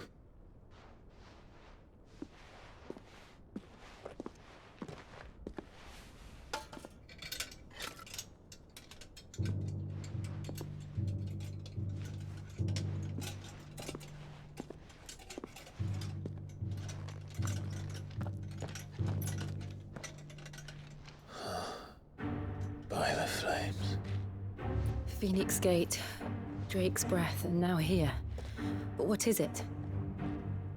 It is old, ancient, even. Naught remains of the faith it represents, save what can be gleaned from the image itself. None could tell me what the one in the apothecary meant, even the Undying. But I believe it may be the key to discerning Ultima's purpose. That figure in the center, the one beneath whom the icons congregate, that I believe to be Ultima. He is a god, or at least godlike. His very existence beyond our ken. The icons, and by extension their dominance, are meant to be his subjects, and while some, like Barnabas, have accepted this role, others have rejected it, like you, Clive, which is rather inconvenient, as it appears he needs you most of all. And gods don't like to be disobeyed. No, I don't suppose they do. Clive, may I tell Yote of the lake? By all means. Yote, I will be accompanying my brother to the Free Cities. Whilst we are afield, I would have you watch over those Clive has made his wards. Omielos delan tu isag ilith. Though well concealed, the hideaway lacks trained fighters to defend its occupants should they be discovered. But it is my duty to... As it has ever been my brother's duty, remember. If that is your wish, Your Grace. But please be safe. If aught were to befall you, You have my word.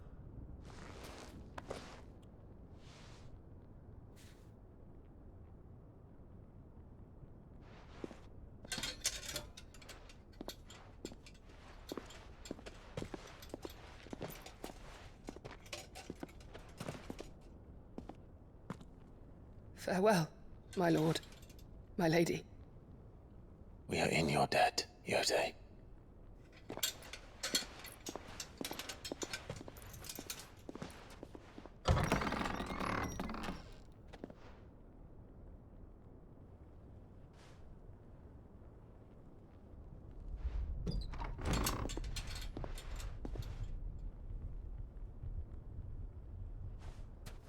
Let's find our friends.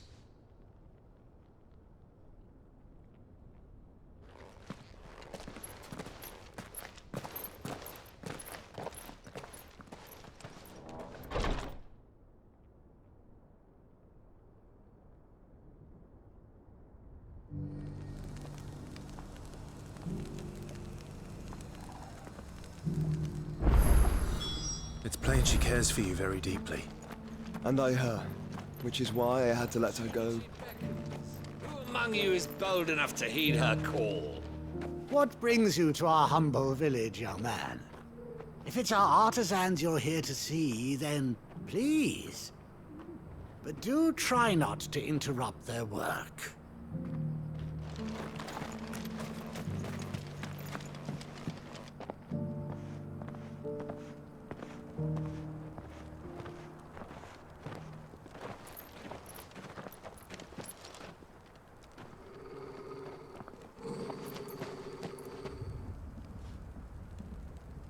Cyril. How fares the search? Well, Your Grace, my report shall be with you ere long. Ah, yes. Yotei is otherwise engaged, at my behest. And the duty of wardenship? Fulfilled. For as you see, I've been reunited with my first shield. I am Cyril, Knight of the Undying and bearer of the Burning Quill, charged with chronicling the mortal deeds of His Grace, Joshua Rosfield, Keeper of the Flame of the Phoenix, and rightful Archduke of Rosaria. I entrusted Cyril here with overseeing the investigation into Ultima's origins. Findings from his brothers and sisters afield are delivered here to be collated and catalogued. Just how many Undying are there? Not nearly enough, milady. Yet we are glad to give our all in service to the Phoenix. Such is, and has ever been, our creed. I see. You have your associates, I have mine. But you may now think of them as ours. That won't be a problem, will it? The Phoenix is our sun, and we but the shadows that quicken in his radiance. It is from the darkness that we serve, both him and now you.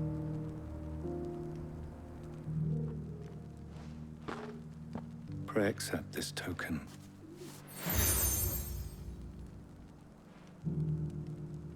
For as long as you bear it, members of our order will reveal themselves unto you, if there is nothing further. No. You are dismissed. Your Grace.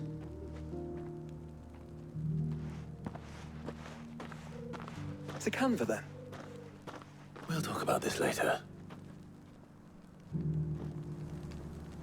Cyril seemed very, You certainly keep strange bedfellows, Joshua.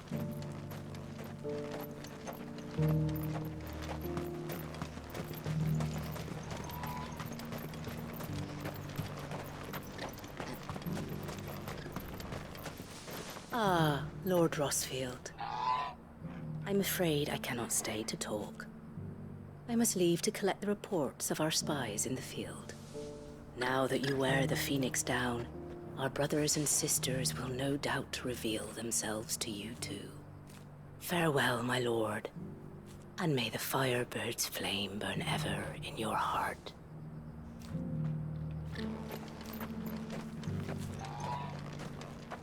The free city's under siege?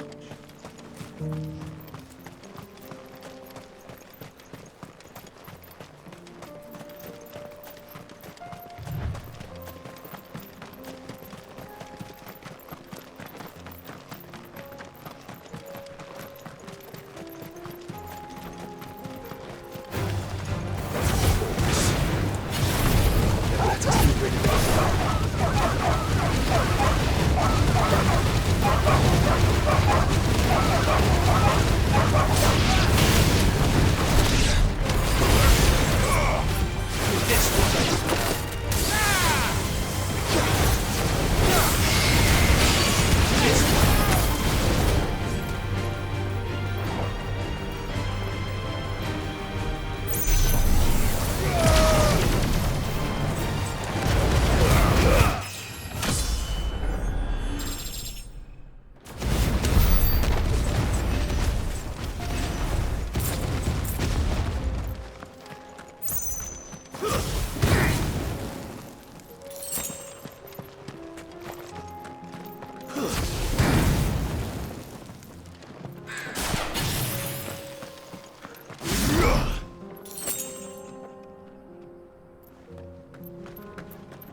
smoke. Is the city fallen?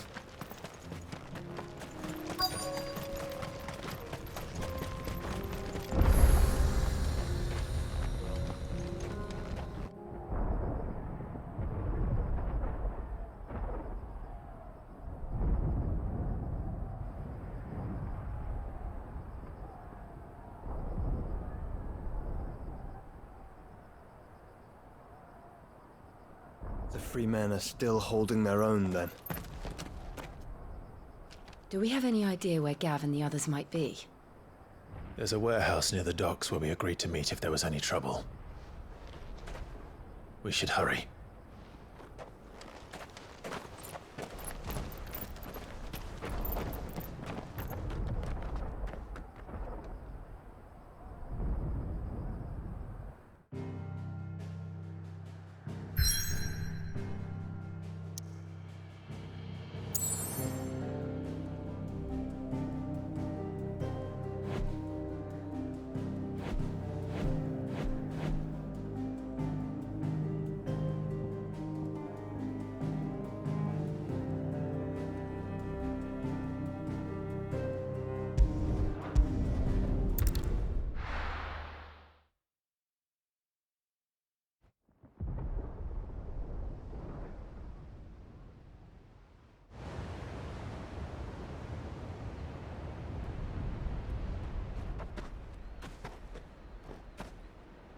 Sounds like thunder.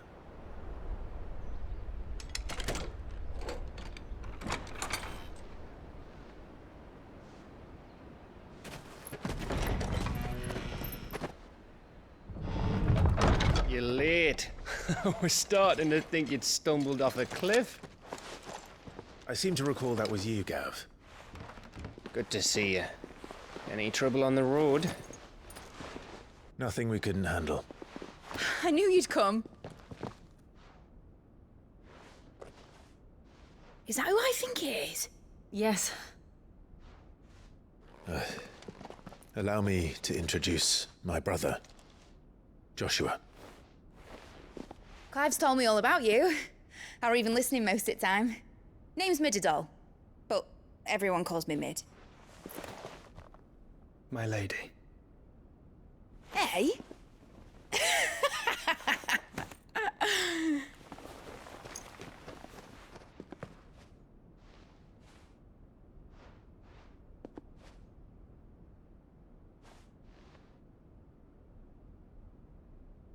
My boy. Uncle Byron. It's really you. I never thought I'd see the day.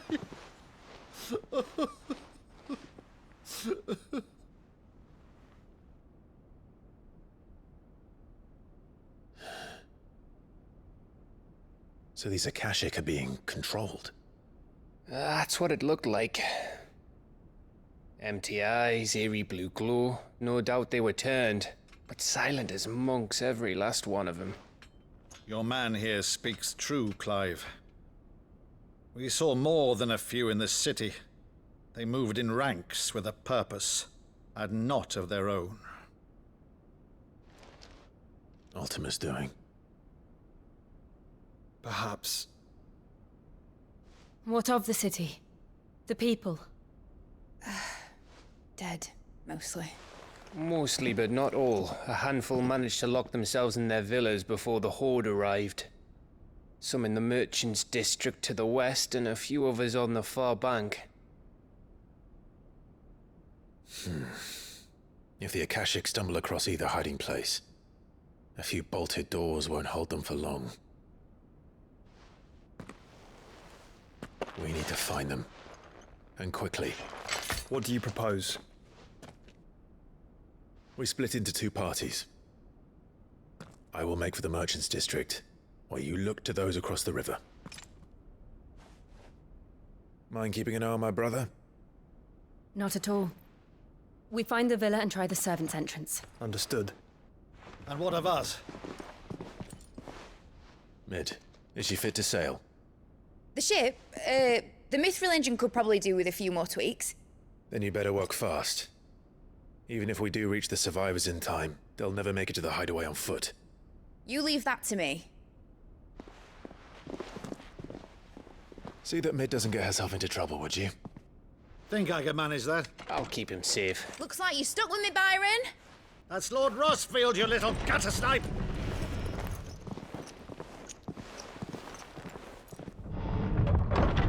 Shall we then? And you keep Clive safe. Be careful. Both of you. You too.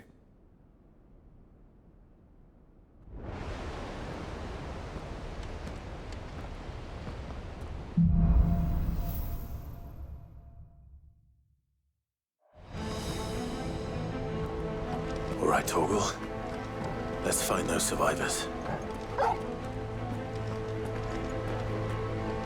They don't stand a chance against those things.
may still be survivors in sight.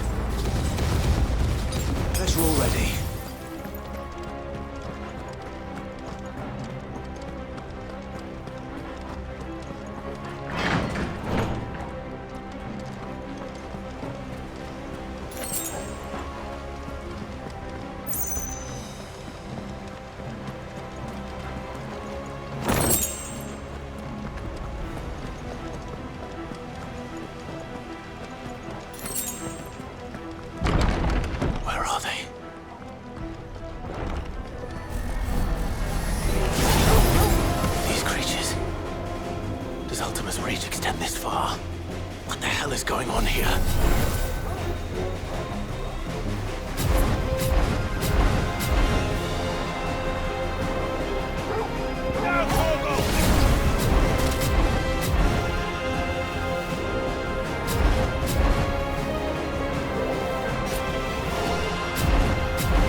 You've caused quite the commotion. But then I would expect no less from you, Muthos. You again. I don't believe we've been introduced. You were in my family's crypt, and now you're here, with an army of Akashic thralls. Manners, Lord Rosfield? They are men, like you and me. Albeit one's unburdened by the wills that drive our kind to madness. They are pure. They are divine. What? And they are all that remains in this once raucous city. You'll pay for what you've done. As you wish. I confess I have been very much looking forward to this. Pardon me this indulgence, Your Majesty. The vessel shall not be spoiled.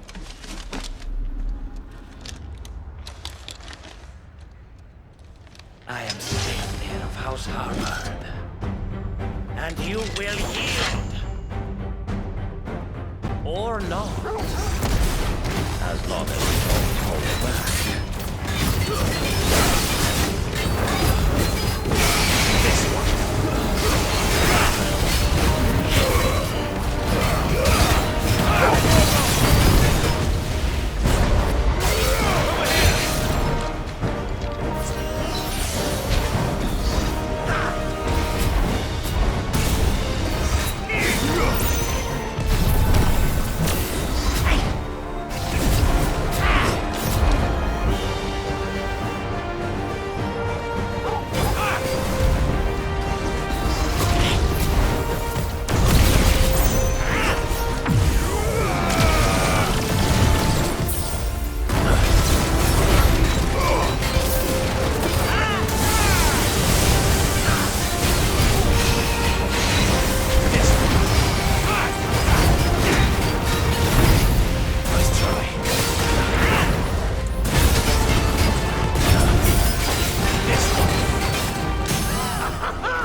You will forgive me if my performance seems uninspired. It is just that I expected so much more from our chosen one. Perhaps this will kindle your flame? What now? A gift from my liege lord's armory. Gungnir. Watch closely, Mythos.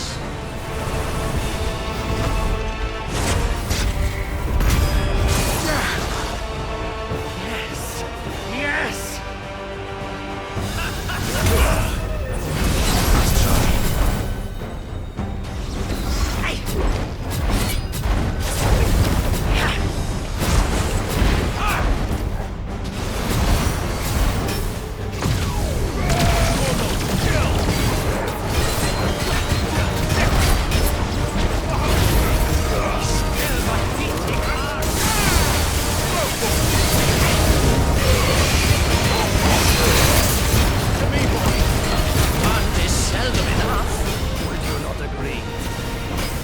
Actually, I wouldn't.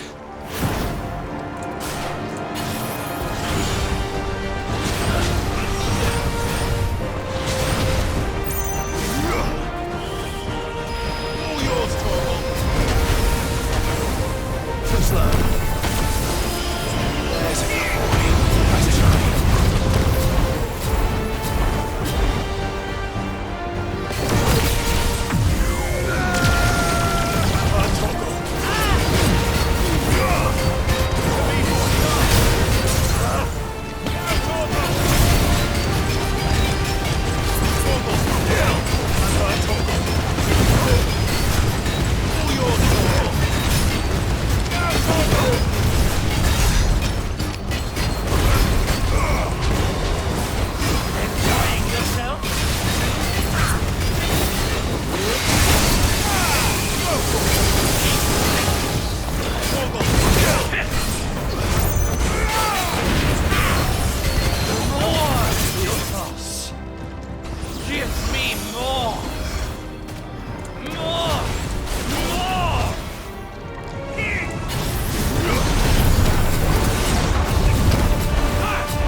The vessel is strong.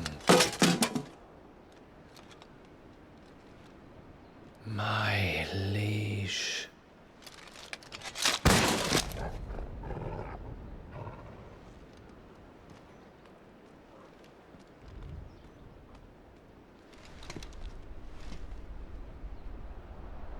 Clive! You're all right. As are you, I see. We are, yes. I'm sorry, but we couldn't save them. It was over before we arrived. Well, you did what you could. I fear we were all too late. What's wrong? Nothing. I hope.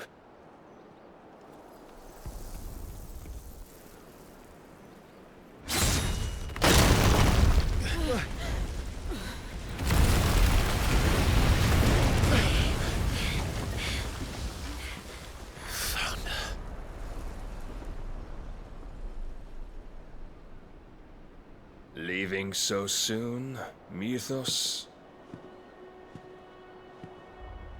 It's the king. Indeed. You may kneel before Barnabas Tharm, Warden of Ash and King of Waloed. Get back.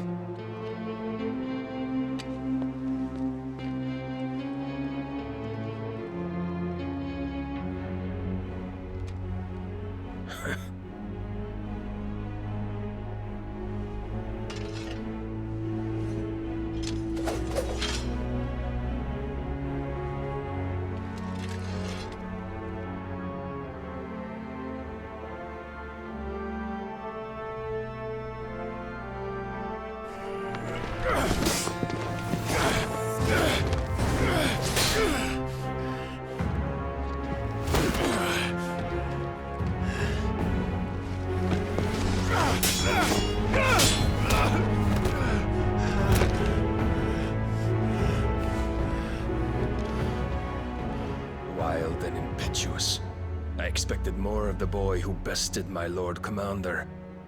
Yet I see why my master covets you so. The power within you, Mythos. The potential.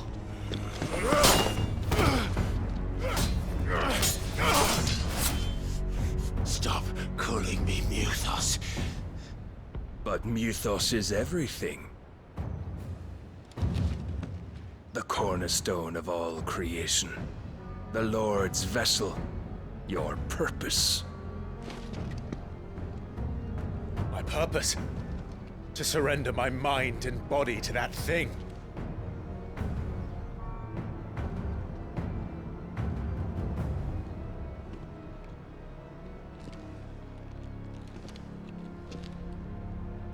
No, Your Majesty. My purpose is my own. I made a promise to my friends, to my people.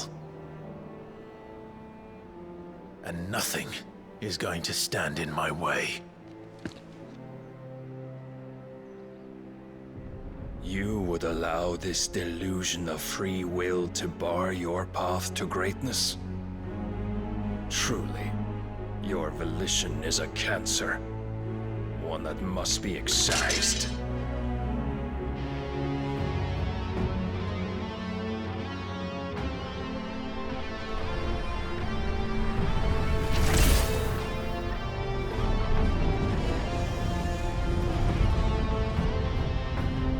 Try it.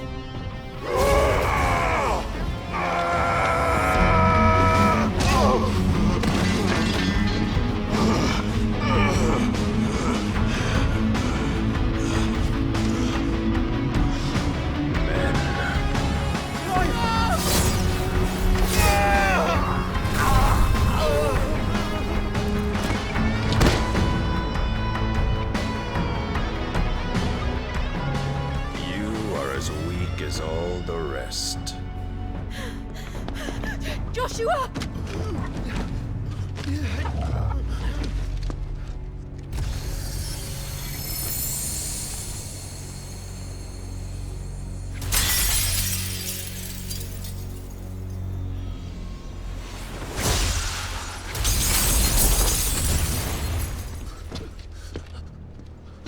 Oi! Oi! This way! Hurry!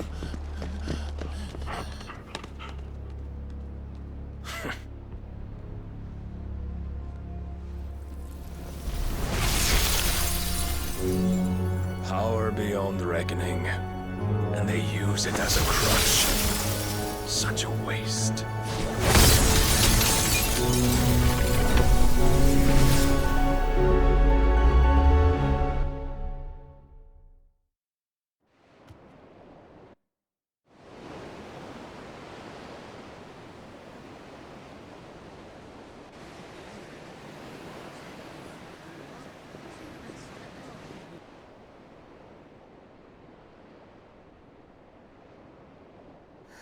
Will he be all right?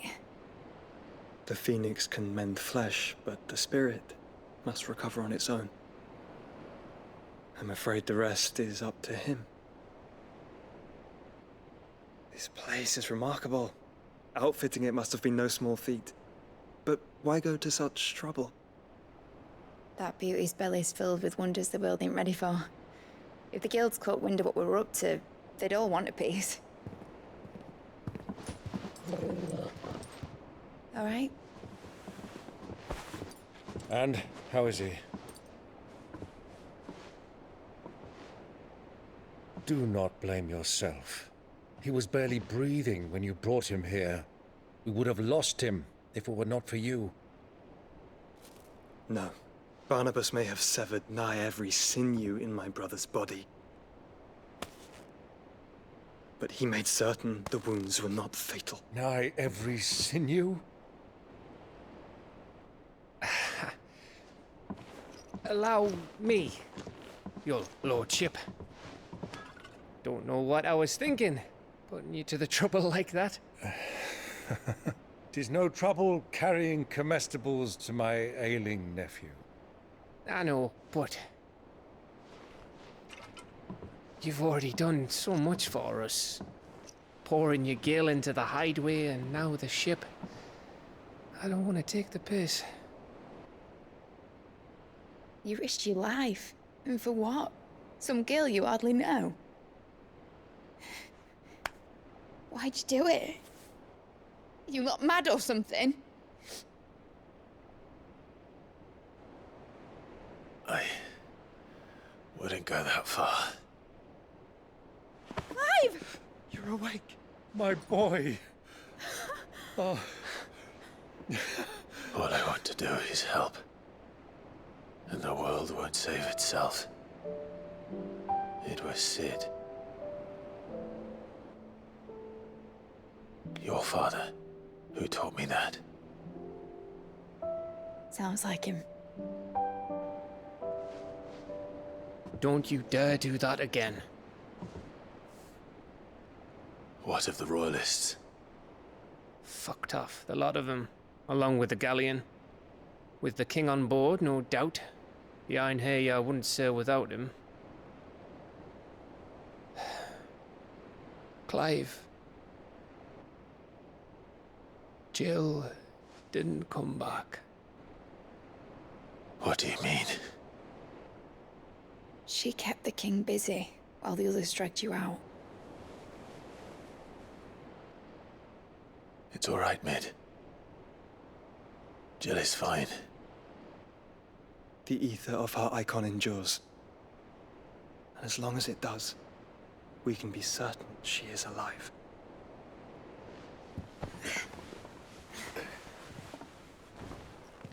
We must pursue the Black Galleon. Jill will be with the king, I'm sure of it. Well, good luck catching him, because my ship's going nowhere. It's the Mithril engine. She's got a kick like a wild chocobo and a mind to tear the hull in half. But you have an idea. Well, of course I do. My dad'll have seen this coming a league off. If I had his old writings... If you had his old writings, you'd be sitting under a fuckload of rubble. The ones Otto didn't save anyway. I suppose he might still have a few pages in his stores. We'll have to hope it's enough. Do what you can to ready the ship. I'll speak with Otto. In your condition, you really are mad. Perhaps. But the world really won't save itself.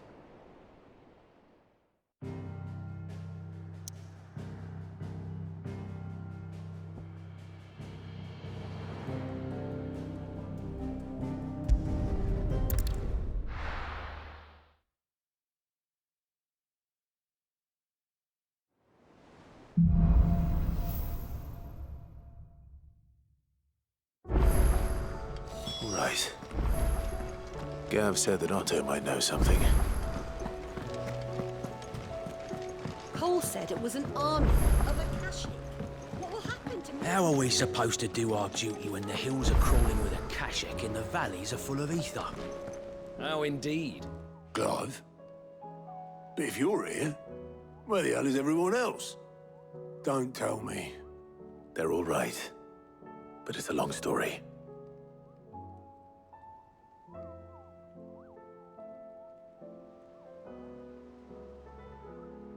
You lot don't do things by halves, do you? Well, at least everyone's still breathing.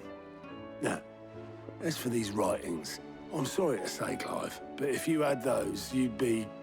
Sitting under a pile of rubble, I know. But we were able to save a few bits and pieces from the ruins, most of which ended up being used to build this place. The more personal items would go to the next of kin. In the case of Sid's things, that would have been Mid. Then I'll check the workshop.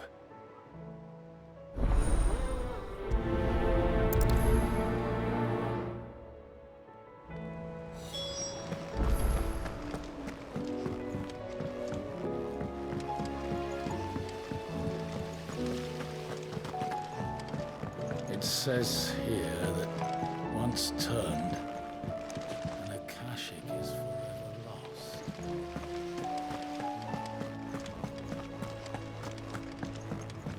If Amber and the Lazarus are gone, then... Do you think Mid's ship will ever sail?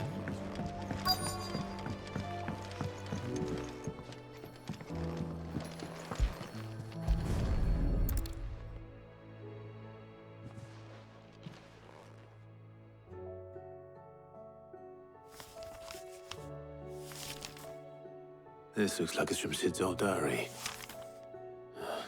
But you'll already have read it. I'd better keep looking.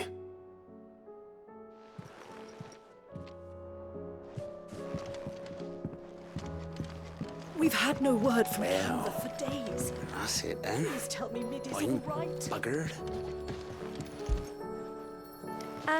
I know this is your hideaway, but you really shouldn't be in here. If Mid caught you rifling through her research, she'd have your head, then mine for letting you. What do we have here? Oh, Sid's pipes. Something tells me Mid won't be needing these.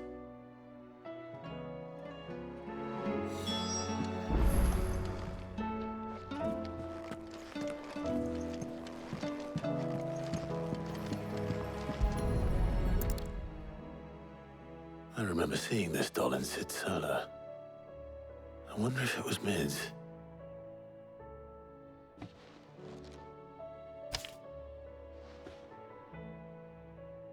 Huh. What's this tucked inside it?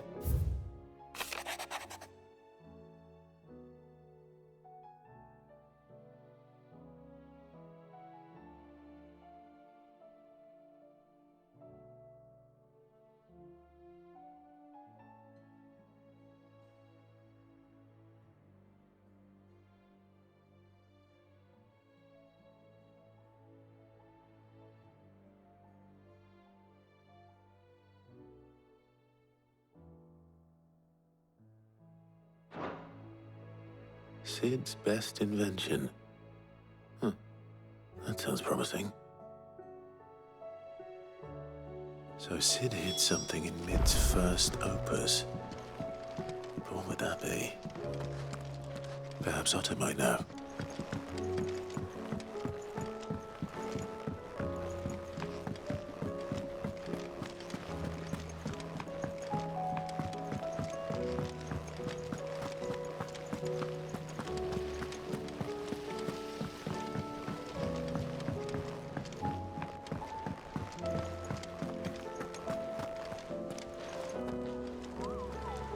Well, did you find anything? Possibly. You wouldn't happen to know what Mid's first opus was? Opus? That girl's as tone deaf as a banshee. Unless you mean the orchestrion. She couldn't have been more than, what, 11, 12 when she cobbled that thing together? It surprised us all. Not least her dad. You should have seen how proud he was of the little scamp. What's that battered old box have to do with anything? I think Sid may have hidden something inside it. Wouldn't surprise me. Those two and their bloody treasure hunts. Half the things in the hideaway were hidden one time or another.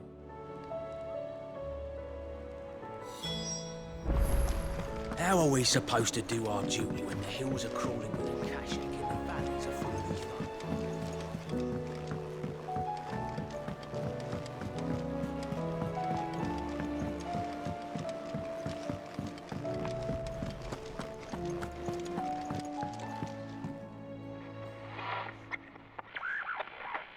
I didn't break it. Well, I didn't break it. What didn't you break? Nothing. We didn't break nothing. We definitely didn't break the orchestrion. What's wrong with it? It's broken. Except when it isn't.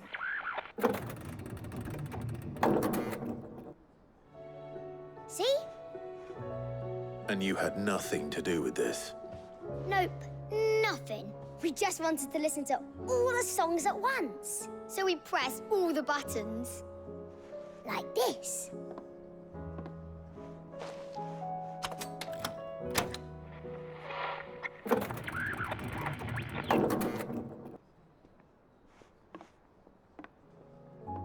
See? All too well. All right, out of the way.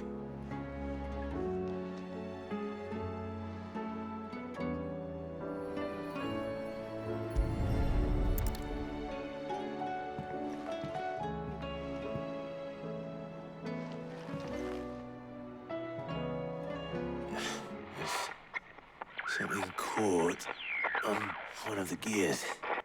Did you break it? Can you fix it? No, I mean, yeah, yes. There. How about now? You fixed it! Sid fixed it!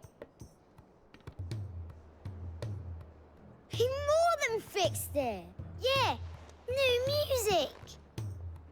Huh. Never heard this one before. They started playing when I removed this. Whatever it is.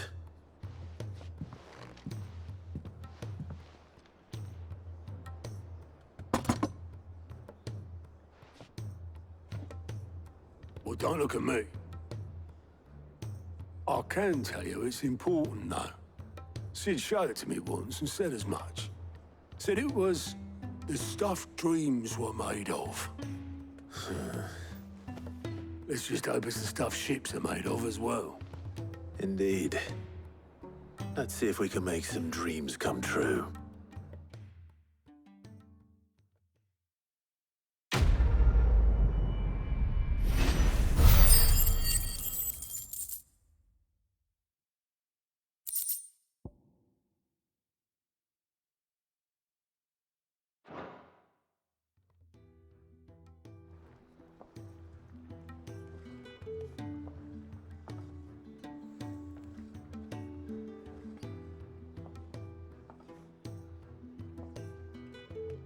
Just the two I was looking for.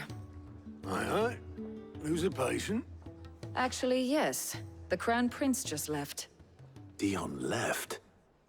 Unless you've another word for stood up and walked off. Yes, left.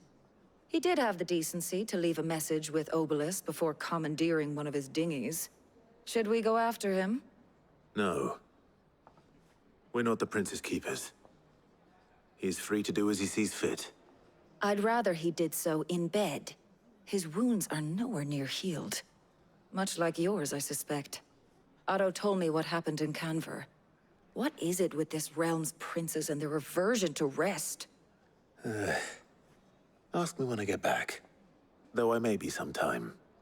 Then at least try to stay safe. And if that fails, try to stay alive, eh?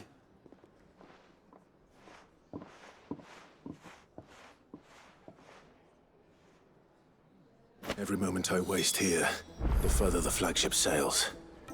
I have to get back. A shadow looming in his path is life hung by a thread.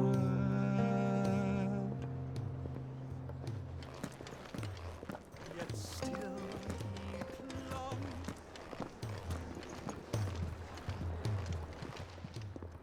Aye, it's a dangerous world out there. Let's stock up, will you?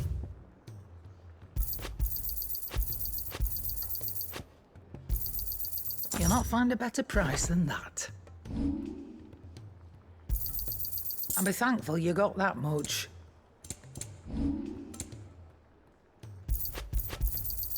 You're rubbing me blind, you know. You'll not find a better price than that.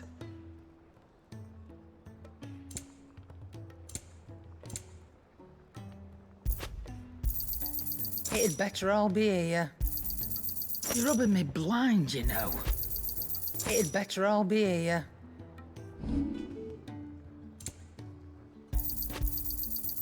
I reckon I can find a buyer.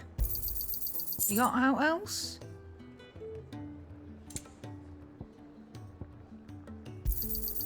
I'll be thankful you got that much. I reckon I can find a buyer.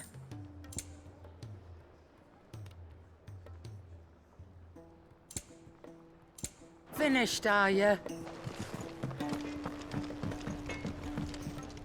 Trouble with your gear, or... What do you want?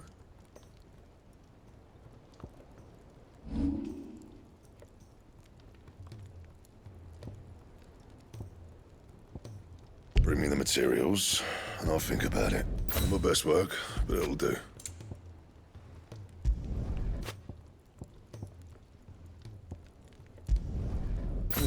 that should do you. You can thank me later.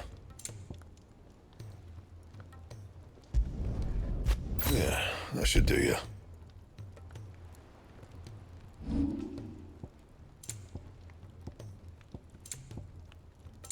And? If it's knowledge you seek, we've tomes aplenty to guide you in your search.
I were right, Clive. My dad had it all worked out. He'd be proud of you, Mid. His writings may have helped, but this achievement is all yours. Can we catch them? The Ainayar's one of the largest, fastest vessels ever built. And it won't help she has the wind at her back. Any other ship would be hard-pressed to keep pace with her, let alone reel her in. But this isn't any other ship. This is the Enterprise! And the world's never seen anything like my dad's engine. It certainly hasn't.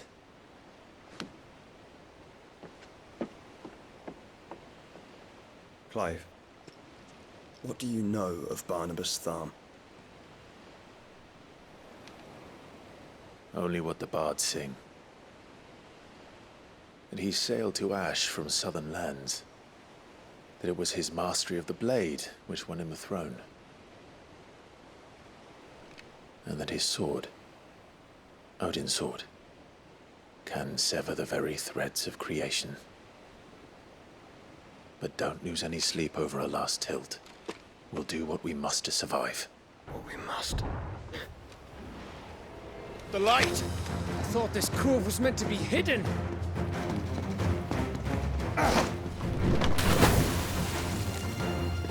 Mid! Company! Hey? We'll hold them off until the ship is ready. But hurry! Bollocks! All hands! Man your stations!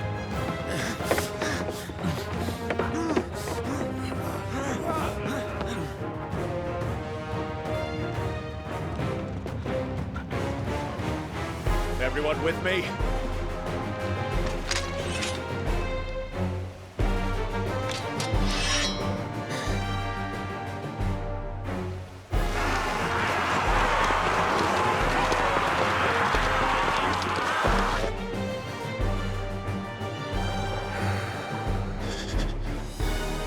Here they come!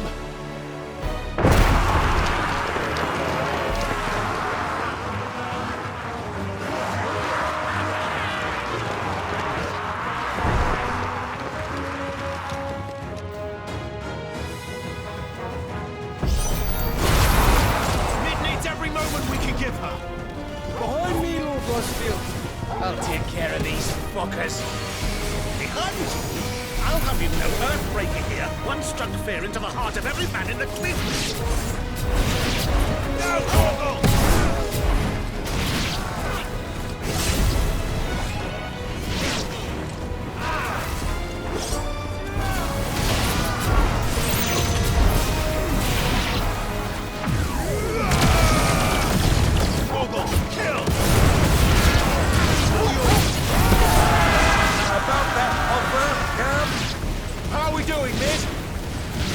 I thought you said that ship was fast!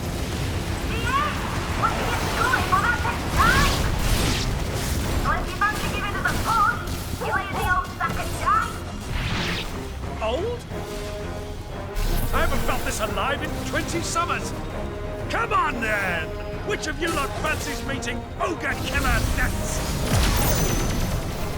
I thought it was called that. Sounds like the classic occurs. Without the pay and I'll stand if I'm going first.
That was easy enough.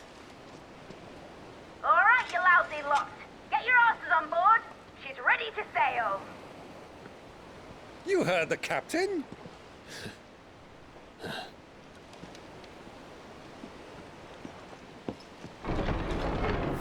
Clive?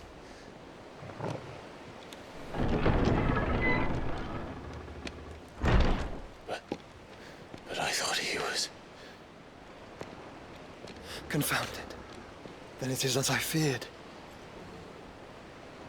Sleipnir is no man, but a creation of Odin.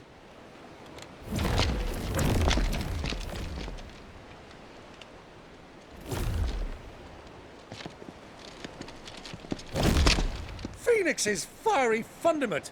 Have you no normal enemies?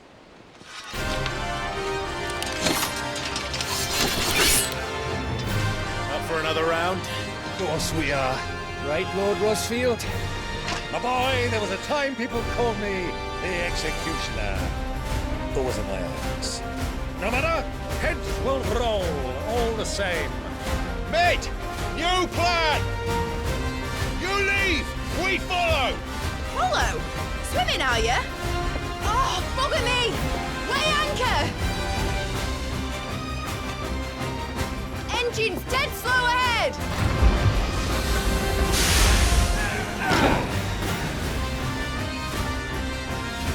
Have care, my friends. 'Tis not blood that runs through an Odin's veins. These foes will not fall, but they will fall. Like oaks before a woodman's axe. Good thing I brought one!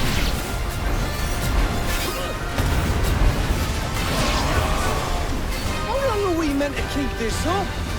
As long as it takes. Unless you have a better idea.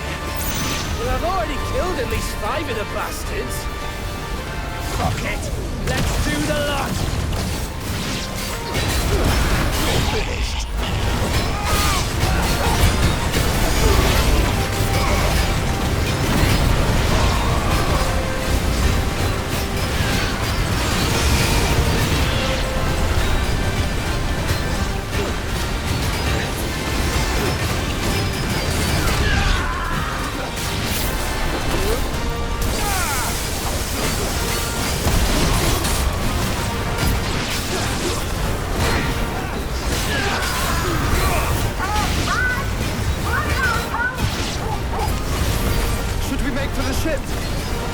Not yet. Wait for my signal. This way.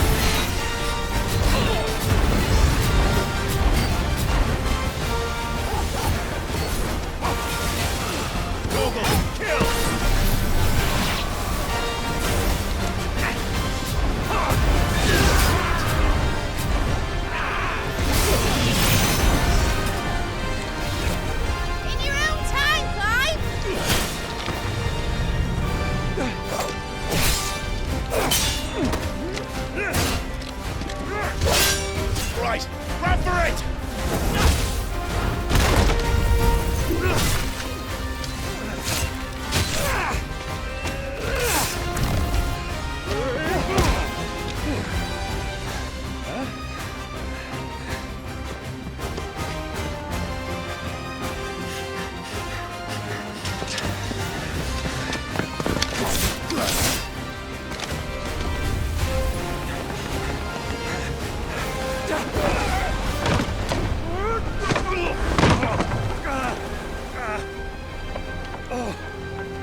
What do you want?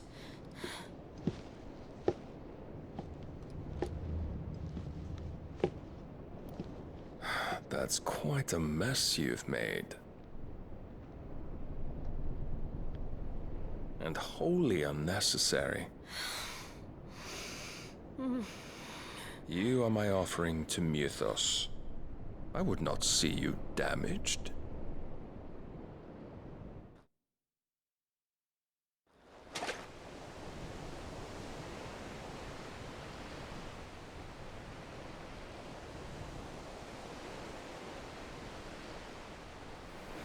Now back to your stations! Every bell spent treading water puts another league between us and the galleon.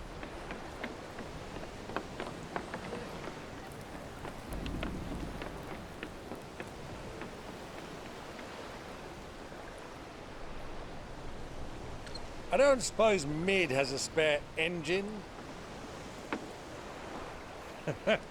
Since you rose from the grave, my fortunes have plummeted.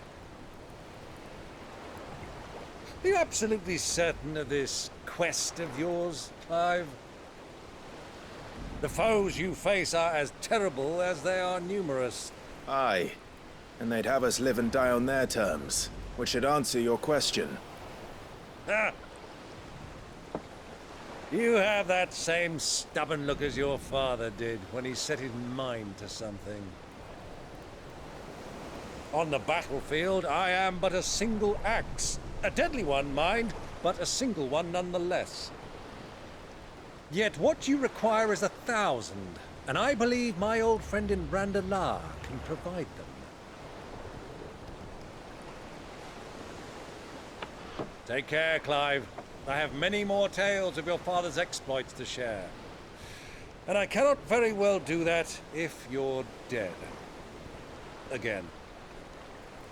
Good luck, Uncle. And may fair winds attend you. As for you, Joshua, take care. I shall do my best, Uncle. Farewell, my nephews. When next you see me, it shall be with an army at my back.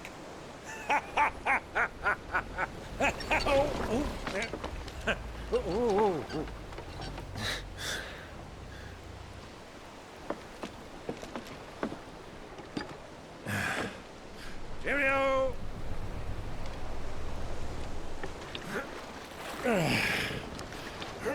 Oh, yeah.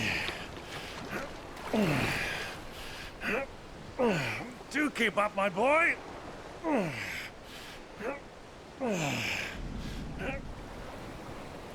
Well, we can't have him showing us up now, can we? We would never hear the end of it.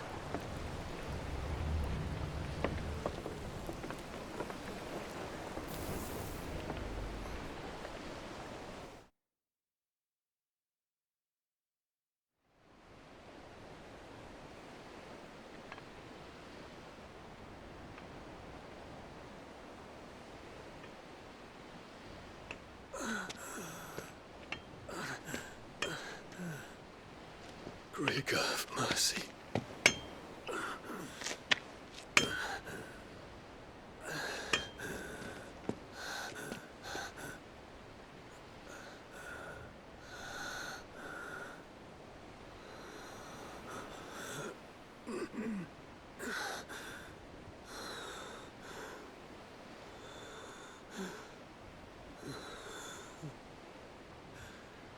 All this.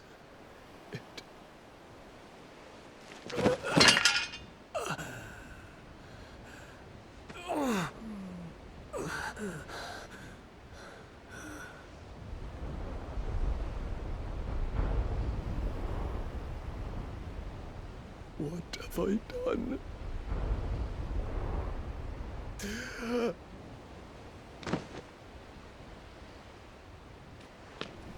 My lord.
between here and Waloed, but any ship heading north has to round Zemeckis and put through the Narrow.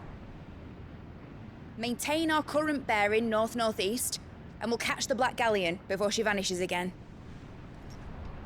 What's to prevent her from circling around Ash from the south? With these winds in those waters, it'd taken forever and a fortnight to reach Stonehere.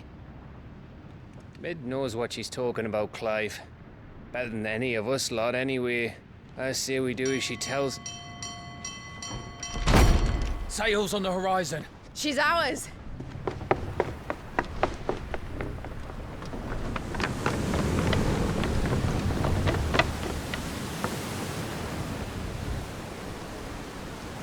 Look alive, boys! Full ahead! And keep those furnaces fed! Aye, aye! Do you feel that? Jill. All hands! Battle stations!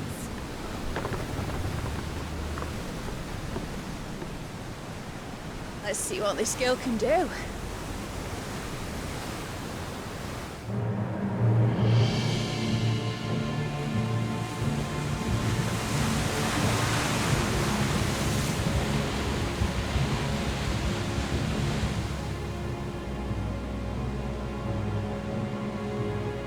Where one leads, so does the other follow.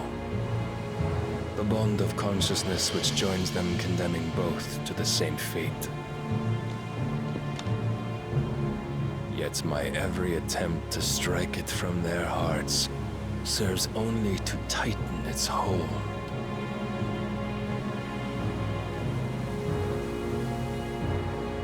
Fascinating.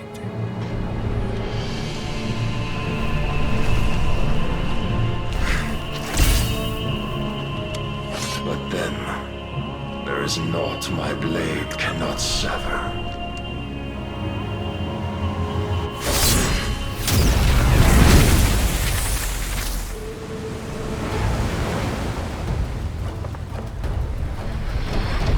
Great Grigos, gosh!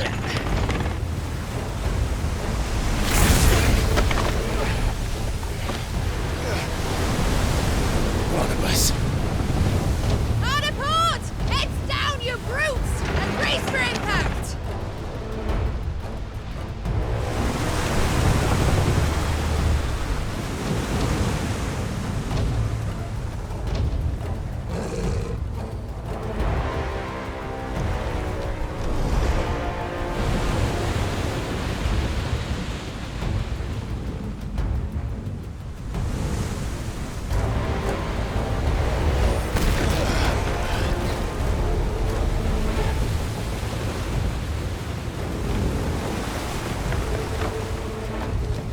It's now or never.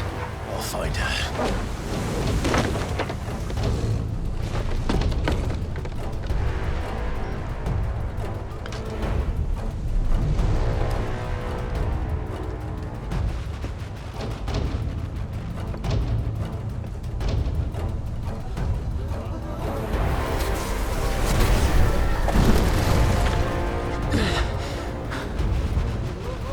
Bloody hell! Out of starboard!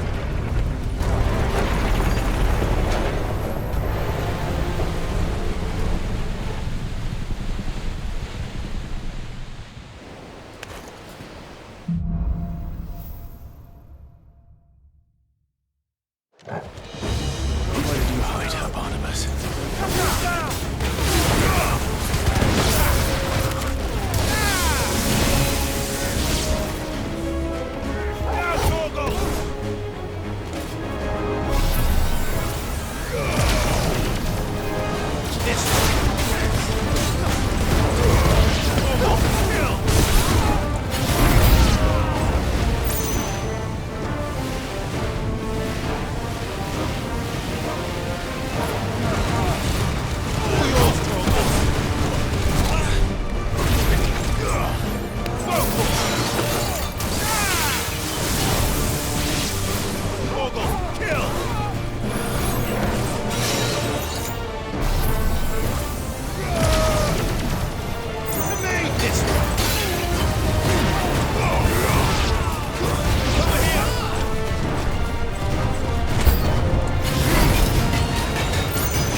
Shift! Torgal, kill! Now, Torgal! All yours, Torgal! Now, Torgal!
Get back!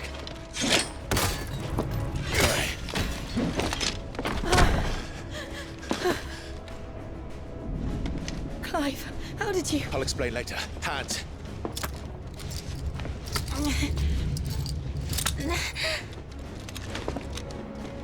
Can you walk? Out of here I can.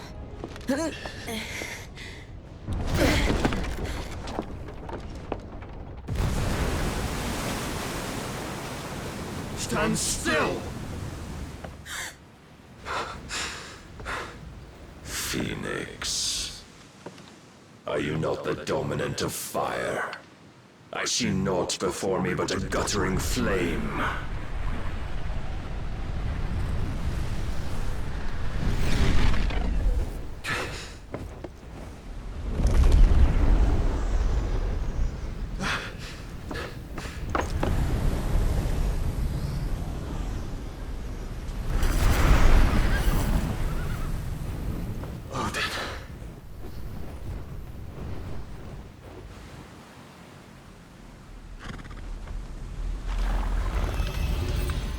in earnest then.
Can you go on? I think so.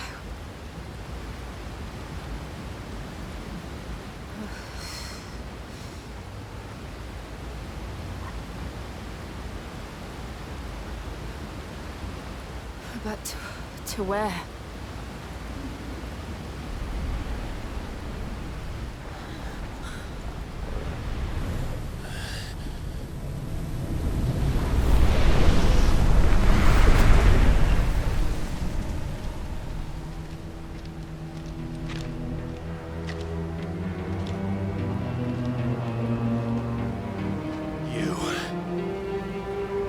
What did you do to Joshua?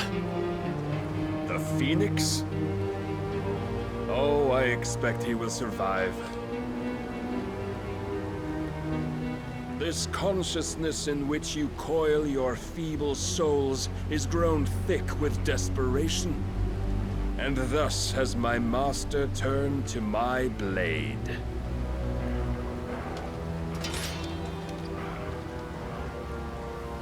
The world will soon be painted in black. And all that live shall gather in death's autumn wake. Not if we remove the cause of this misery. Not if we destroy the last of the Mother Crystals and restore balance to the world. Come. Do you truly think it's so simple?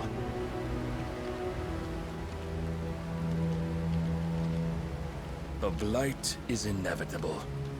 Not even the Almighty might stop its endless march. Your efforts will avail us naught. Naught, that is, but suffering.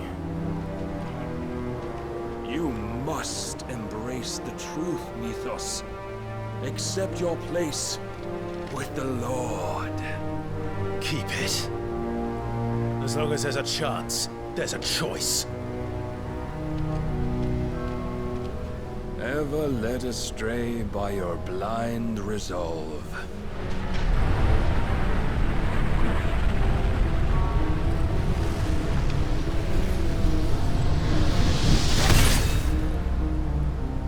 Now, it is time you learn the inevitability of your divine fate.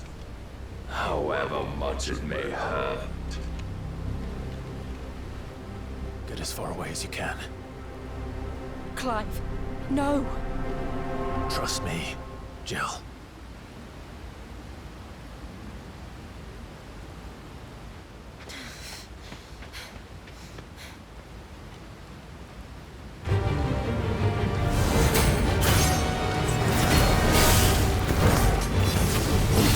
Do this. Oh, but we do. If only to remind you of your duty.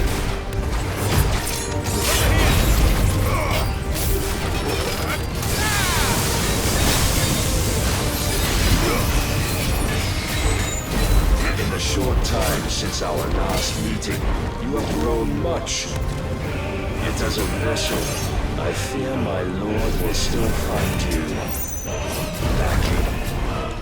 All yours,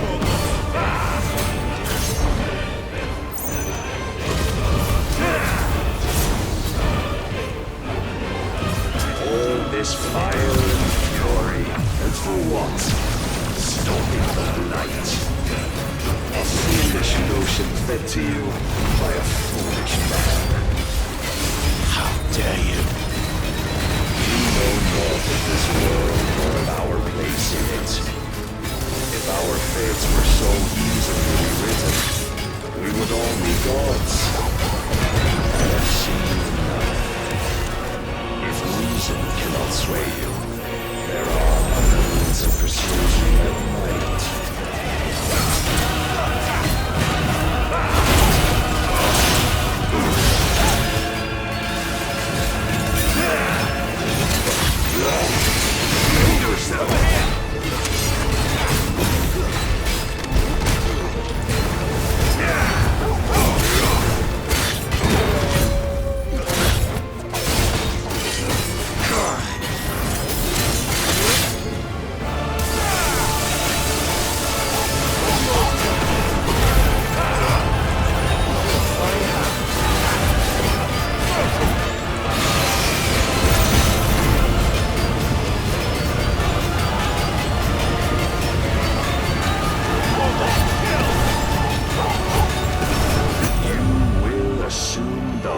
You've been given.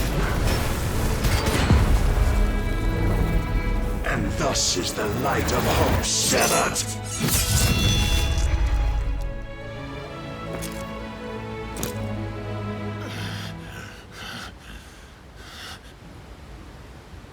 You would yield so soon. Never. Clive!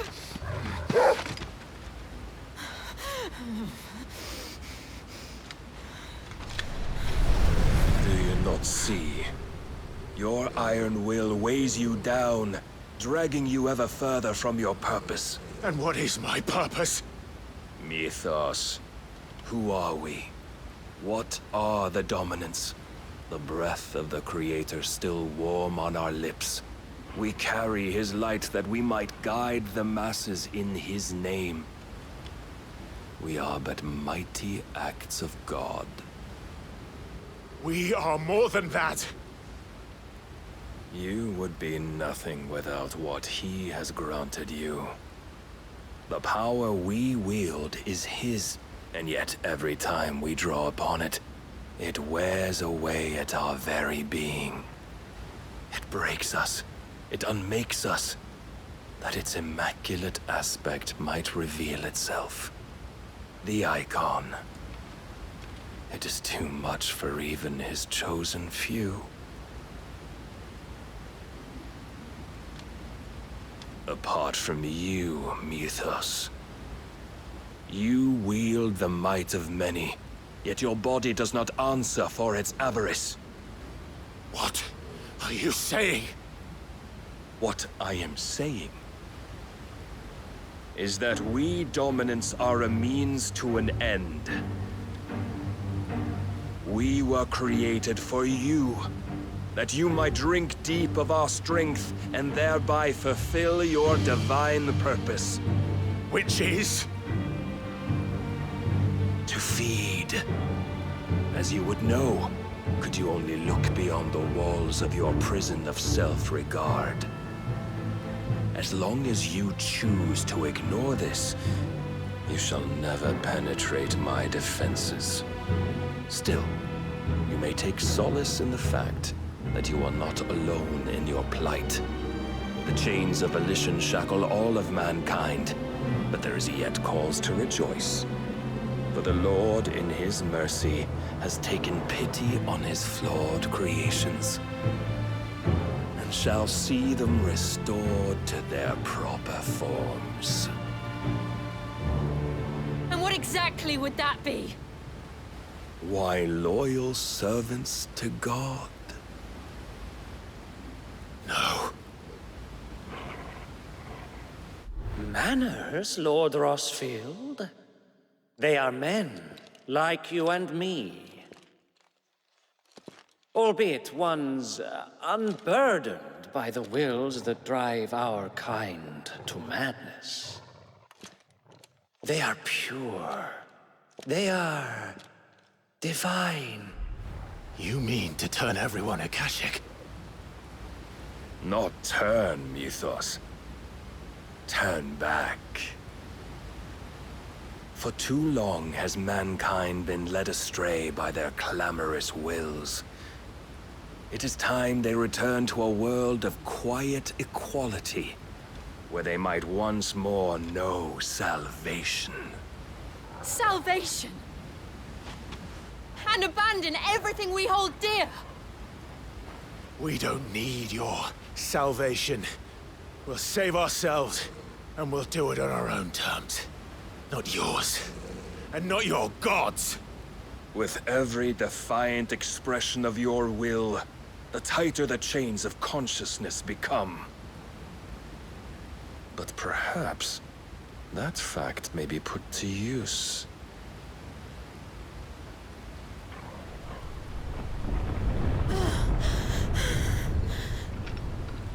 Clive!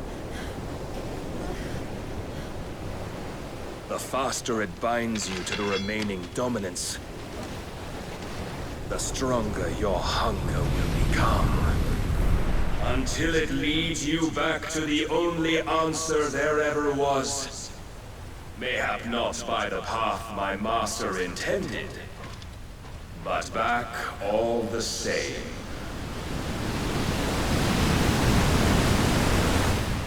Ash is not far. I could freeze a path. You're in no fit state. Probably not, but I can try.